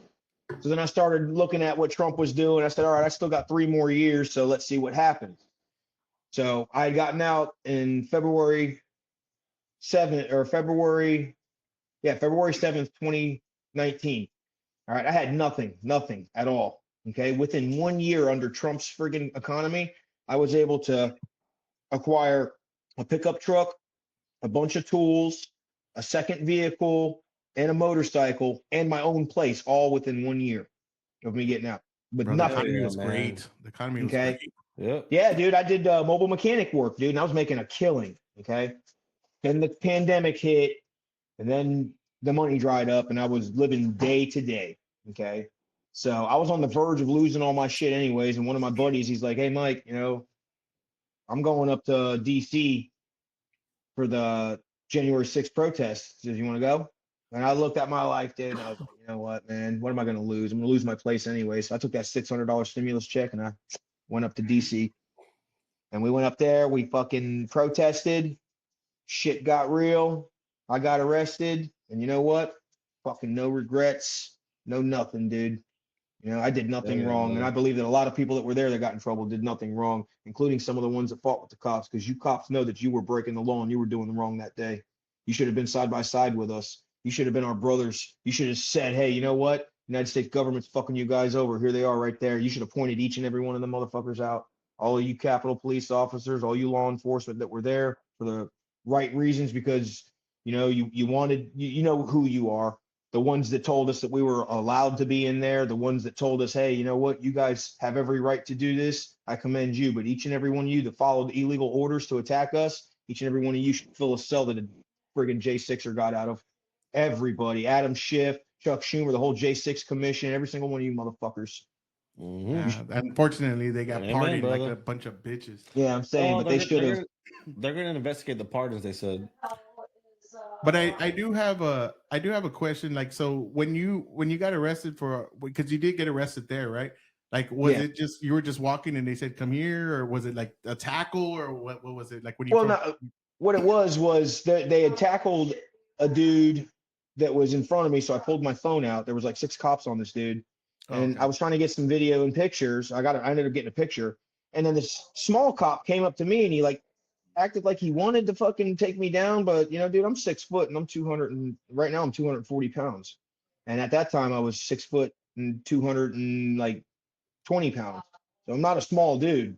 Yeah. And you know, I said, look, dude, you ain't gotta take me down. You wanna arrest me? Go ahead and arrest me. I'll go with you. I ain't here to fight you, man. He was like, well, I just need you to come with me, and that was it. You know, I went peacefully. And it's on video. I went peacefully. That's cool. Okay. So this is Michael Curizo. We will link his YouTube to this podcast. We will also link his band shit, and we're gonna do a reaction to one of his band songs, and it is called, what is it called again, Mike? Pursue and Destroy. All right, this is Pursuit and Destroy from Division of Corruption. Any last things you want to say, Mike, other than what you just said? Hey, man, just stay free out there, man. Never let the government friggin' take over. You know, don't let them impede on your rights. And back up, you know, anybody, politicians, any congressmen, legislators, anybody that's willing to stick to the Constitution, you need to get them people in, because instead of being Republicans or Democrats, you need to be a constitutional conservative American. That's my message. Hell yeah. Awesome. Damn, I fucked that up because I was moving this around. But now you're That's good, dude. Now you're good. All right. So I love that message. I'm with it. Oh, let's see if this moves to the side. Oh, Chris, you're gonna have to get a little more in here. I'm good right here. All right. So this is Mike Curizo's fucking band. Let's check it out. We're gonna react to it. Pursue and destroy, pursue and destroy, pursue and destroy. I am the one to pursue and destroy, pursue and destroy, pursue and destroy. I am the one to pursue and destroy, pursue and destroy, pursue and destroy. I am the one to pursue and destroy, pursue and destroy, pursue and destroy. I am the one to destroy your mind, the harbinger of death.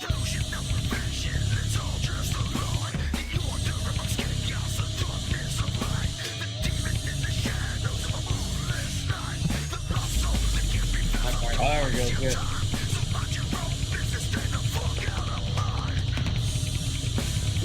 Dude, that double bass is crazy on that shit. Oh, dude.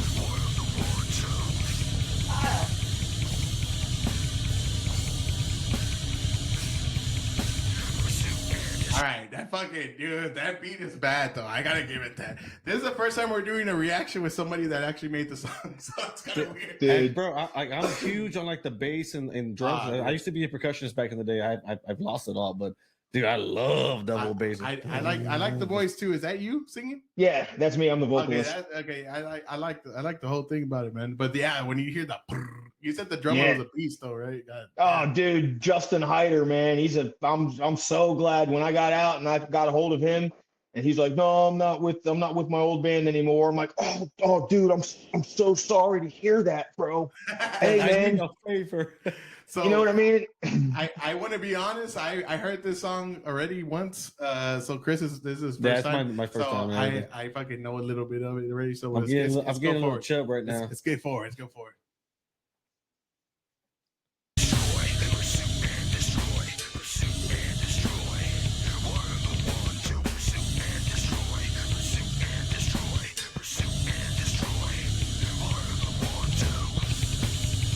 Oh, right there. Drop kick, Chris. Fuck him. Look.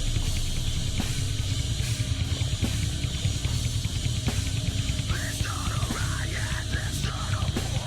Let's march on the ashes of the world as it burns. To bask in the carnage, to live and to fight. To love just to lose it all in the echoes of time. The pain cannot be stopped, the love can't be quenched. So give it to temptation, let don't make content. Dude, that fucker's a beast, bro.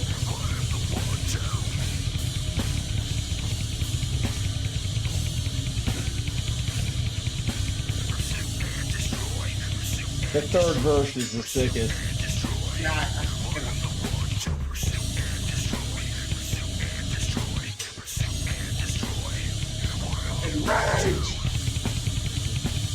Hey, right there.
shit, the TV.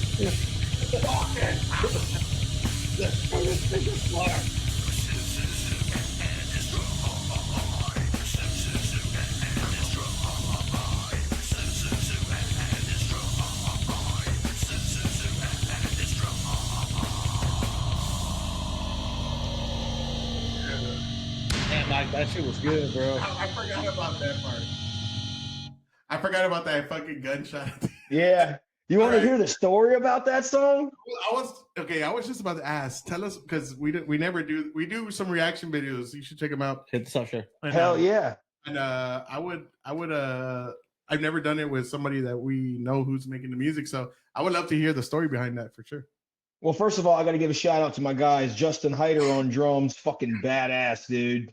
Without him, if he wouldn't have been on board, this would have never happened, dude. This is our band. Me and him are the founding members, and then Kyle Fortner's on the guitar there. He came up with the riff and everything, and he plays a 7-string, a badass 7-string, and he's got a fractal. He's got a fractal setup and everything, dude. And he strings his 7-string with 8-string setups.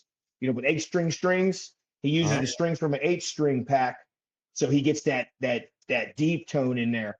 Damn, and then he gets over those fingers for that kind of shit, man. Oh, dude, we got a song that we got quite a few other songs that we're wanting to release here soon, but we got to work on them a little bit more. John Marriott was on bass on that. Unfortunately, he's not with the band anymore. He's doing family things right now, but I got to give my guys, without them, man, none of that stuff would have ever happened.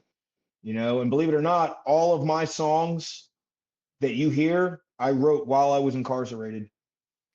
Incarcerated with the J6 or incarcerated before? The song Patriot Anthem. There's a couple songs that I wrote while I was in DC jail. Patriot Anthem is one of them. But all like Pursue and Destroy and Lockdown, those were written when I was in prison for the attempted murder charge. Mm-hmm. And it was like that song, Pursue and Destroy. It was like I just felt like the whole world was against me, so I was the one to pursue and destroy. Yeah, that's why they had Pursue and Destroy. I am the one too. And then I just started, like I said, I was living my first few years was very savage. And, I had a lot of resentment and I had a lot of animosity in me. So, when I came out with the first verse, it was, the destroyer of life, the harbinger of, I'm labeled this nasty person, this attempted murderer, okay, so I'm gonna own it. The destroyer of life, the harbinger of death, the delusion of perfection. It's all just a lie. It's like this delusion that everybody has is, the perfect world, I'm perfect, but no, it's a lie. The order amongst chaos, the darkness of light, the demon in the shadows of a moonless night. And then it was like the lost soul that can't be found. So don't waste your time. So mind your own business. Stay the fuck out of mine. Nice. Like I didn't want to hear nothing from nobody. I'm just going to live a savage life right now. Yeah, you got to in that environment for sure. And then, as it progressed, like the second verse, let's start a riot, let's start a war, let's march on the ashes of the world as it burns, to bask in the carnage, to live in the fight, to love just to lose it all in the echoes of time. I say that because, I almost at that point when I wrote that song, I'd almost lost my life twice. I'd almost been stabbed. And, I wasn't getting visits. I wasn't getting mail. So, things just, and it was like, had to go survival mode, so give into temptation and don't be content, and it's like, just don't sit there and be comfortable with anything, dude. Just be a savage constantly. And then on the last one, the lawless, the ruthless, the outcast, condemned, I was looking at some of the people that I had met while I was in prison. Some of them were like me, dude. I mean, I'm an outlaw. I only follow the law until I deem it morally not necessary. You know what I mean? I'm one of those people. I'm a law-abiding citizen, but if I see somebody molesting a child or raping a child on the side of in an alleyway, guess what? I'm gonna probably take that person's life. And I'm with you. I'm with you. Definitely. So that's what I say. Just because somebody's a lot of people been charged with this, or this guy's a murderer. Okay, who did he murder? Why did he murder that person? Oh, that guy he murdered a child molester while he was in the act of molesting a child. Yeah, hey, you know what? Let's give him a medal. Crime of passion right there. You remember the MMA fighter that did that with his son's abuser? Yeah, and it was like, and he was like a hero. Everybody was like, dude, why is he in prison? Why the fuck is he in prison? Yeah, no, dude, I totally agree. But it's like I'd met some guys in there that really shouldn't have been in there. This one guy, he had found out that his neighbor was molesting his 6-year-old daughter, and he killed the guy. And unfortunately, the guy's wife just happened to come in, and he killed her too, so he got a life sentence. 2 counts of first-degree murder. I'm sorry, dude. You know, and then, you know, the lawless, the ruthless, you know, I met some real savage people when I was locked up. I watched a dude stab a kid 15 times over getting his pet spider killed, you know, and the outcasts, you know, you had some dudes that just, you know, the nerd is, it's like a fucked up summer camp or high school. That's what prison is. Okay. And then to take back the power and never give in, you know, always stay strong. Always don't let these motherfuckers break you down. You know what I mean? Because that's what they want to do. If they seen inmates in there that were having a good time, laughing and smiling, they like pissed them off. What the fuck are you laughing for? You got 15 years for DUI. Why are you smiling? You know, it's fuck out of here, dude. You know, take back the power and never give in, to make them lose all hope, to make them no fear. Government, to let them know what it's like to live in despair. Destruction, dysfunction, dismantle the throne, to leave it as nothing and let it be known. You motherfuckers work for us, we the people, you know? So Yes, that got into some politics. And then pursue and destroy people like me, and people, you know, me and people like me are the ones that government's really afraid of, because everybody that got arrested for J6, they're like, oh shit, okay, these are the ones that will uprise. You know what I mean? Yeah. I believe if Kamala Harris got in office, I believe in my heart that they were going to probably try to pick me up again. You know, and everybody else, like, I know in my heart, dude, I would have discussions with my wife saying that I have a feeling, like feeling when I knew the FBI was after me. That's the feeling I had. If she would have won, they would have weaponized everything. Yeah, to the fullest. They would have, you know. And I say this right now though, because they're going after the bureaucracy. I've been saying this for a while, but I've been saying, like, right now their backs against the wall, and when their backs against the wall is when they're the most dangerous. So right now, they're probably, because they're on survival mode right now, the bureaucracy. I mean, USAID is getting fucking shut down. They're going after that's their slush fund. Yep. They're going after the DOE, the IRS is going to get the Department of Education. Now, I was in education for a long time. I was a teacher for a long time before, taught history. That's why I like history a lot. Yeah, man, it's rotten to the core. It's shit. It's not working. I want to see the DOE dismantled. Like Trump said, he goes, they asked him, why did you hire Miss McMahon for the position if you want to dismantle? He goes, I want her to work herself out of a job. And I was like, slow clap, like, please dismantle this shit. Let the states fucking like dictate how these kids should learn, and then we can model the fucking, like, oh, this state's doing way better than this state. What are they doing different? And we can model that, and it's competition. Yeah, but you have to know, like, what are they doing good? Like, how are they doing it? Because that's what I'm saying. Like they have to like talk with each other and be like, well, these scores are way better. They're doing a lot better. They're getting out of high school. They have what I'm saying is, what's the curriculum that they're teaching though? Because I mean, is it like what me and you were learning when we were kids? Because I've noticed that a lot of these kids now, their curriculum has changed so much. It's like, bro, I could have a whole podcast for 10 hours and tell you about that. Yeah, like what's Common Core math, dude? What the fuck is that? It's not even that. It's just the DEI Marxist. Yeah. What CRT? Yes. Okay. It's the critical race theory fucking method that they use.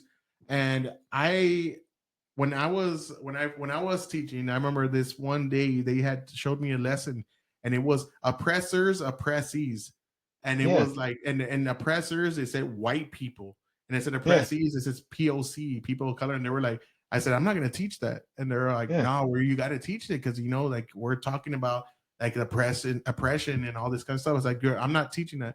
And then we're all oppressed by the government. That's the thing now. Yeah. Okay. But the thing was, I was like, I'm not going to teach this shit to fucking kids, because you're just like, you're teaching them trash. You're teaching them propaganda, and it's not true. There's like the fucking, I always tell the kids, what group of people are on welfare more than any other group of people? And they're always like black, brown. I know. And I'm like, it's white people. I said, not all white people are born with privilege, bro. Like they're not all, just rich and fucking getting things to them. Like I was like, you are living a fantasy land. Like I even had a girl one time tell me, oh, sir, you know what?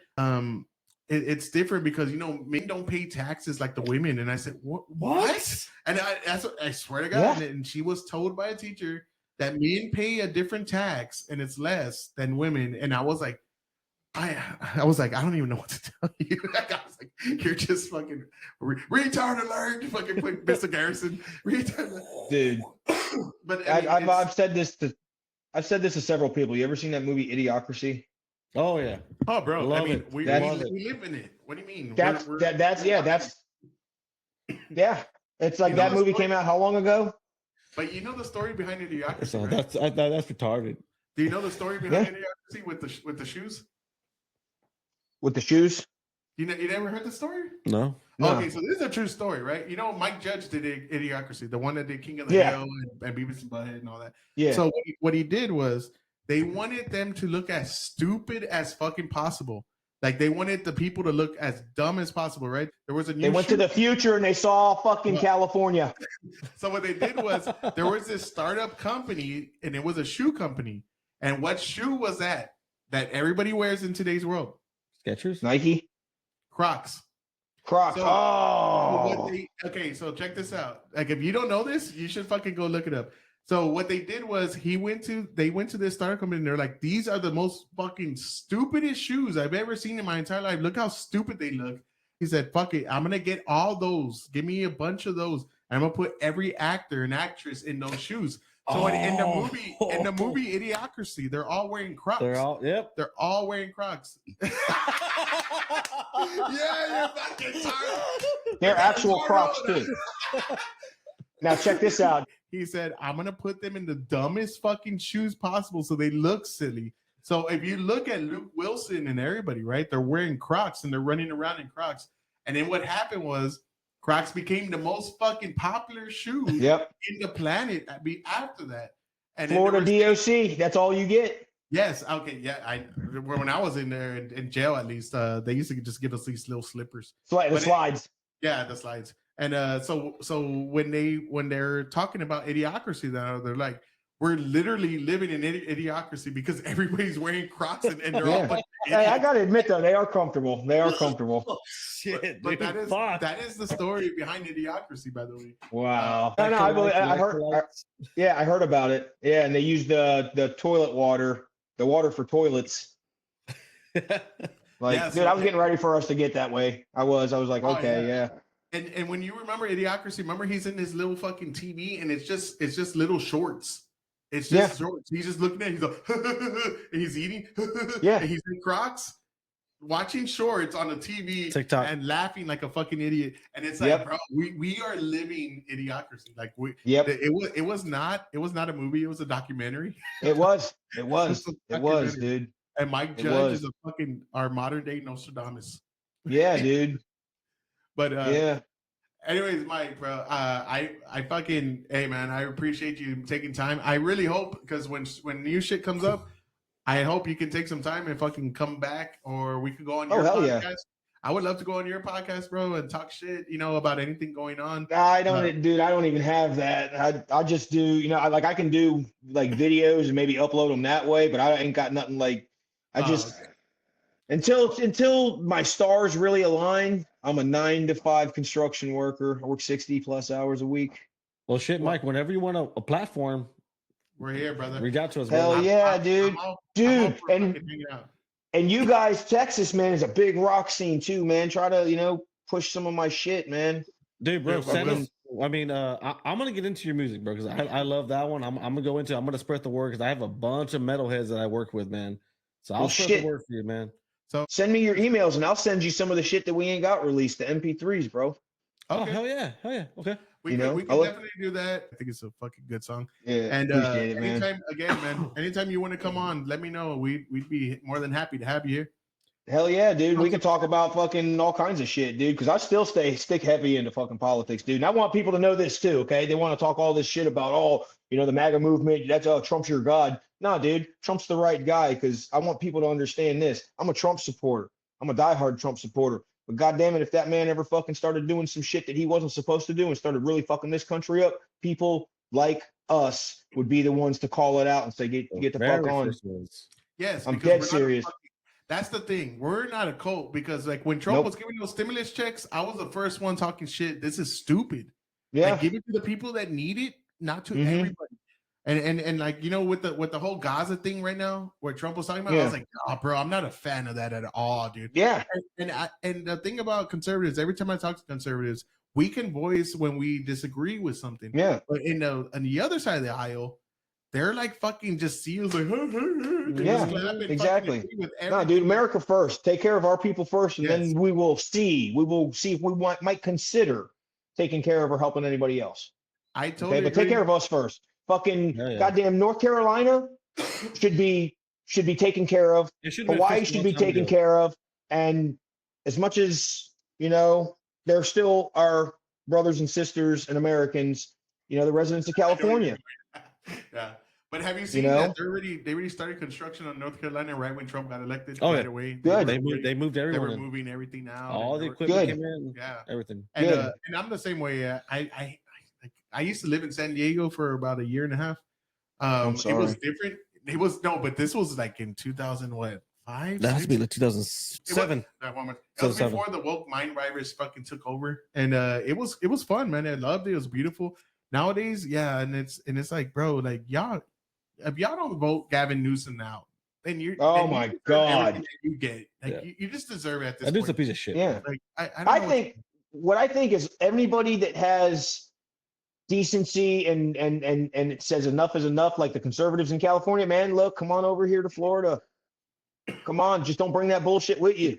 As long as they're live like an American. Vote the same way you voted in California. Yeah.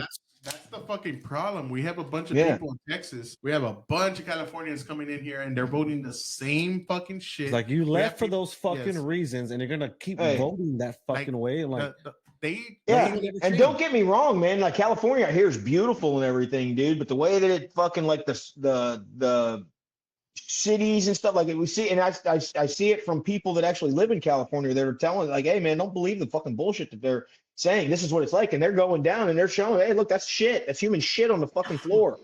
You know, they should call it the fucking Republic of Shit Stick-a-Stand. Bro, Austin was that way for a while. Austin's like that right now. No, well, it's still like that. It's gotten a lot better because when me and a bunch of friends went out for I forget what we were doing. This was during the where they predicted that big old raid on the Texas Capitol. Remember, or was it like it was when Biden was in power? They were expecting this big old raid, and there was people out with AR-15s, radios out there in the front of the Capitol. And we went, and I was like, dude, I have a job, and if they see me here, I'm gonna get fired. We need to leave. Yeah. And we went to this restaurant, and sure enough, we went through like homeless town, and it was shit. You could barely walk on the sidewalk.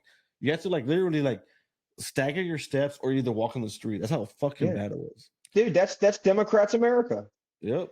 Yeah, like they always try to tell me, like I'm on Instagram right now. We started doing our Instagram, and I had this post talking about the Doge kind of stuff, and they're like, I never thought in my life that I would see people protest the actual like the corruption that's being found. No, I never thought I would see people protest auditing the government. I never thought I never in my life thought I would see people protest auditing the government ever. It's insane. Yeah, they try to put 87,000 armed, by the way, IRS agents in your fucking and not only did they do that, they were going after your Cash App and your Venmos and your Apple Pays and all that. And they said it's not going to affect the middle class. It's only affecting the rich people. I know rich people, bro. They ain't using fucking Cash App. They don't use Cash App. That's a hood shit. No. That's a hood thing. No. And here's another thing, dude. Here's another thing. I want to finish this statement real quick, though. That's a hood fucking thing. And for you to think, you think rich people are like, hey, bro, you got your Cash App? You got your, like, dude, rich people don't do that shit. So hey, what's your banking number? What's your routing number to your bank? And who were they going after? For you idiots out there that are like, dude, when I got my job, that's my boss doesn't give me a paycheck, dude. It gets routed straight to my fucking bank account. Yes, but for the people out there, I want to say this: for the people out there that you're that dumb, that you're that gullible, bro, that you think they weren't going after the middle class and the lower class. Yeah, I knew they were, dude. These were targets. This was an attack on lower to middle class people because only lower to middle class people use Cash App. Because why? We don't want the government to know how much money we're fucking. And not just that, it is pretty easy. I'm not gonna lie, it is easy. Okay, but here's what I said too: when I was in the DC jail, all right, them officers. When I seen them cutting down the Keystone Pipeline shit, I got on my door and I'm like, "Y'all get ready for $3 gas prices!" And they're like, "Oh, he's of the people. He's not going to do that." 3 months later, it was went from like $1.86 to a gallon to fucking $2.37 a gallon, then to $2.45. Then when I got out, it was like close to $3, and then it jumped up to almost $4. I'm like, what the fuck? It got to over 4 in Texas because like I had it got to over 4 here in Florida. Yeah, y'all have higher gas prices than us, I think. I had a 350 4-door 4-wheel drive long bed dually, brother, and I 7.3. I was gonna 7. It was a 6.7. 6.7. All right, that's good. The new model. It was a 2017, and I bought it for the reason I was gonna do my own business, do a hot shot, and I already had all the things ready. I was gonna buy my trailer. It was a 40-footer. I was gonna get everything, and that's when COVID hit. Everything hit, and I had to park the dually because I couldn't afford my 150 and my 350. Gas for my 150 for where I worked at was 32 miles one way, and that was about 140 a week on my 150. Put the dually in there with that fucking big ass tank. Now fuck that, dude. I was paying 140 for a fill up on my dually. Yeah, that's how bad it got. Hey, before we do go, just since you're in Florida, I'm very curious on this. What is the attitude towards DeSantis? Because DeSantis kind of fucking ruined his kind of. I don't feel okay. This is my take. I don't feel he ruined his career, but he ruined his presidential candidacy. And no, I think DeSantis is he wasn't ready. He is no dude. He's fucking great. I wish that I could somehow figure out how. I know it wouldn't, dude, because of my past and all the shit that they write about me. But I would just love for somebody to really hear what happened with my attempted murder shit and really go over it and understand and let me get really my side out, And I would love to try to get a clemency pardon because I really would love to have my rights back for real, dude. I mean, I'm an unrepresented taxpayer. I pay taxes, but I'm not allowed to participate in any of my fucking country's politics, and that's not fair, Oh yeah. I agree with that part. Yeah. I wanted to show you guys real quick, that's my work truck right there. I own that. It's a piece of crap. I fixed it. We got a school bus. I got that truck. I got that's what I do in my spare time. I do mechanic work, and that's my wife's. She's got her own food truck. Nice. Oh, okay. And it's like, if we ever go out there, man, you're gonna have to have a couple beers with us at least. Oh yeah, dude. No, dude. I drink. I drink every now and then. I do. I drink every now and then. All right. Well, we'll have a shitload of beers because we beaners. We'll drink. We'll drink for you. Oh yeah, dude. Listen, man. I'm good when I drink, which is every now and then. I'll drink, 2 or 3 Bud Lights and maybe 2 shots of warm Jose Cuervo. Are you gay? Dude, listen, man. Listen, no, dude. I boycotted Bud Light for a while, dude. And the reason why I started drinking, because I was a Bud Light drinker, dude, and I was so pissed off when they did that shit. I was like, God, man, now I'm gonna be drinking Coronas because I only like Bud Light and Corona. We'll bring the Lone Star. Dude, let me tell you this funny story real quick. I remember when that whole controversy came out, I was at HEB. So HEB is like a big supermarket here, like grocery store, my bad. Yeah. So HEB is like that's our grocery store here. And there's this guy, right? He has like 3 or 4 cases of these Bud Lights, right? And this is in the heat of the controversy. Mm-hmm. And he looks at me, he's like this Mexican guy that knows no English. And he goes, he looks at me, he does this. And I said, oh, you're gonna have a party? He goes, hey, bro, party. And I said, oh, you're gonna have that kind of party, huh? He goes, yeah, party, bro. And the fucking the cashier, she knows what I'm doing because she's like, you fucking asshole. But I couldn't help it. I was like, bro. And then he goes, yeah, bro, we're gonna party. And then I was just like, dude, you're gonna have one of those fucking gay parties. Dude, but we're just like, I was just like fucking having fun, but he was a cool dude, and I shook his hand. I was like, I had nothing against him, but he didn't know what he was like. He was from Mexico, you could tell he didn't really know much English, but he didn't know the controversy, and I was like, dude, I have to just take advantage of that little situation. But it was fun.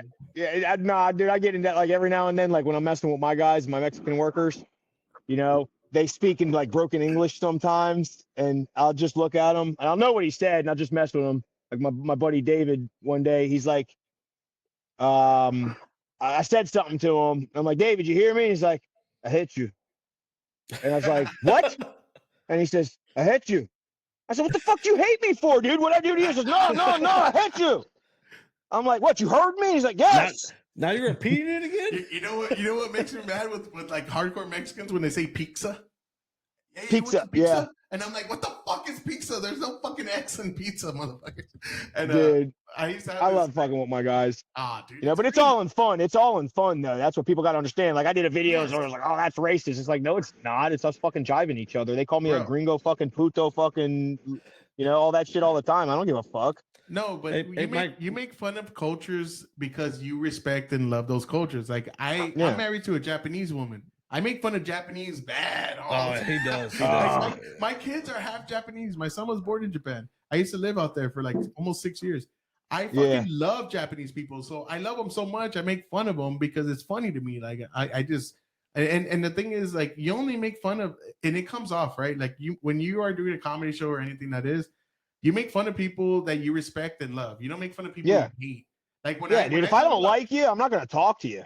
Yeah, I'll just disrespect the shit out of you. I'm the fucking same when way. I talk about Democrats, I don't like when in today's Democrats, not like in the 90s. Yeah. When I talk about them, it's not like a comedy routine because I'm more like, I just can't stand you people. Like, I just don't have no respect for most of it. Like, I mean, because like you want to trans kids, you want to put fucking dudes in girls sports, you want to put dudes in girls restrooms. For that. Fuck that. You want to fucking like open the border. You want to destroy America. I don't respect you. I don't have any time for you. Yeah. And it's like, but I like 90s liberals, right? Like if you even, I don't like Clinton, but when you talk about the Clinton, George Carlin. Yes. Okay, George Carlin. You talk about like Clinton. I'm not a big fan, but when he was around, even Obama in 2008, he was saying, you're going to talk English when you come to America. If you're illegal, you're getting deported. They called him the deporter in fucking chief. Yeah, dude. So much people Oh, that's right. Yeah. He deported about 3 million people. And this was when, like, and it's like, bro, I mean, come on. Like, 90s liberals I could get along with. Today's progressives, no. Fuck out of here, dude. I don't have no respect for you now. Yeah, exactly, dude. Check this out. I got one more thing to show you. Though. Remember when I told you about my little short sword I keep in my truck? Yeah. Hell yeah. Let me see that, brother. Come on. God, what the fuck? Pinche Thor? He's Thor. What God damn. Look at it. Are you fighting the wolf? What are you fighting over there, Mike? Fuck. Dude, we got gators. I got bears. Hey, bro, I know you Florida fuckers are kind of crazy, but god damn. Nah, dude, hey, check this one out. I just picked this one up yesterday. That's I like that one. That's a beast. America. You know, but nah, dude, you check out my YouTube channel. My very first video I ever uploaded was me in South Florida jumping into a canal and pulling out a 5-foot iguana with the crocodile hunter voice. I was doing Steve Irwin's voice. Crikey! You call that a knife? Yeah, dude. I'm like, hey, bro. Mike, you have to invite us out there one day, man. Like, I will go. I would love to go camping out there. I would literally pull a fifth wheel to you. Dude, listen. I got 3 acres. I'm gonna show you something right now, real quick. Okay, like I'm not bullshitting you. Here, that's my backyard. Oh, God, here, I'm gonna take right here on my septic tank. 2 weeks ago, there was about 6 deer running through my backyard. All right, and I'm gonna go to the back of my property. This is where they were rooting around, the deer. Yep. Shit. That's fucking all right, nice, man. I like and that. it goes all the way back. So the way back. Can you shoot guns at your property? Yeah. Oh, you can. Okay. I wasn't sure. Like I know in Texas you need about what, like a acre and a half? Nah, dude, here in Florida, as long as you're not in city limits, you're fine. But my neighbor's got a little shooting range and shit. You know, I love it out here. I love it out here, dude. You know, I love my life with my wife, my property, everything, dude. Like I got the American dream now, and I was nothing but a scumbag loser, allegedly. You know what I mean? Hard work and determination, though. Dude, the universe will tilt towards your side once you start doing good, man. I guarantee you that. And it worked for you, man. I was told I was going to be in prison or dead, anyways, by my dude. I was told the same shit, and not even by my teachers, by my mom. You know? Yeah, no, dude. Listen, it was dead or in jail for me, dude, for real. Yeah. And I went to jail. Went to prison and stuff, dude. And you know, and now I can say, oh shit, you know. And not only did I do state time, but I've done federal time too. I got a double whammy. Yeah, dude. Brother. So it's like shit. So, but yeah, I'll definitely keep in touch with you guys. We got fucking Trump as president. Fuck yeah. Make America yeah, dude. It's time to win. Hell yeah, dude. The winning is great right now. We're gonna get tired soon. Dude, listen, I'm already, like I said, this whole year, I haven't brought a paycheck home that was under $1,100. Nice. Hell yeah, brother. Cheers You know, to not you, these 6 brother. days a week. Yeah, so I appreciate it, guys, man. And hey, Like, we appreciate it, man. Thank you so much. yeah, No, I got to give my every- shout out to Cash Kelly and Tim Hale too, man. You guys are my brothers. I love you to death. Ah, dude, Cash Kelly's a fucking cool dude, and Tim Hale's Dude. a fucking cool motherfucker. Tim was a beast. Yeah, dude, Tim. Tim was my. By the way, Tim was my first fucking interview I've ever done. But Dude, let me tell you about Tim, man. Tim was in the cell right next to mine, and we became real close, real good friends, man. And he helped me. He helped me get home, man. If it wasn't for Tim and his Aunt Cynthia, dude, and just, dude, they helped me. You know, Tim let me he gave me some money to purchase the fucking tickets and stuff, and Cynthia helped arrange everything for me, man. And Tim helped me get home, man. I owe him a lot, man. That's my brother right there. I'll just say this about Tim. He was the first one to like kind of, hey man, I'll do an interview with you. And he's just like a cool dude, good person. And every other J6er I met is like just good people. So I want to interview more and just get to know people and get to like, you know, network and see what was the mindset, what happened and everything else. And I'm glad I get to meet y'all guys. And like I said, anything y'all need, let me know. I'm fucking always willing to keep in touch. I'm always willing to have you back on. All right, man. Thank you, Mike. Have a great day, man. All right, Mike. You God too, bless guys. you, Take it brother. easy. Take care. All right, guys. Later.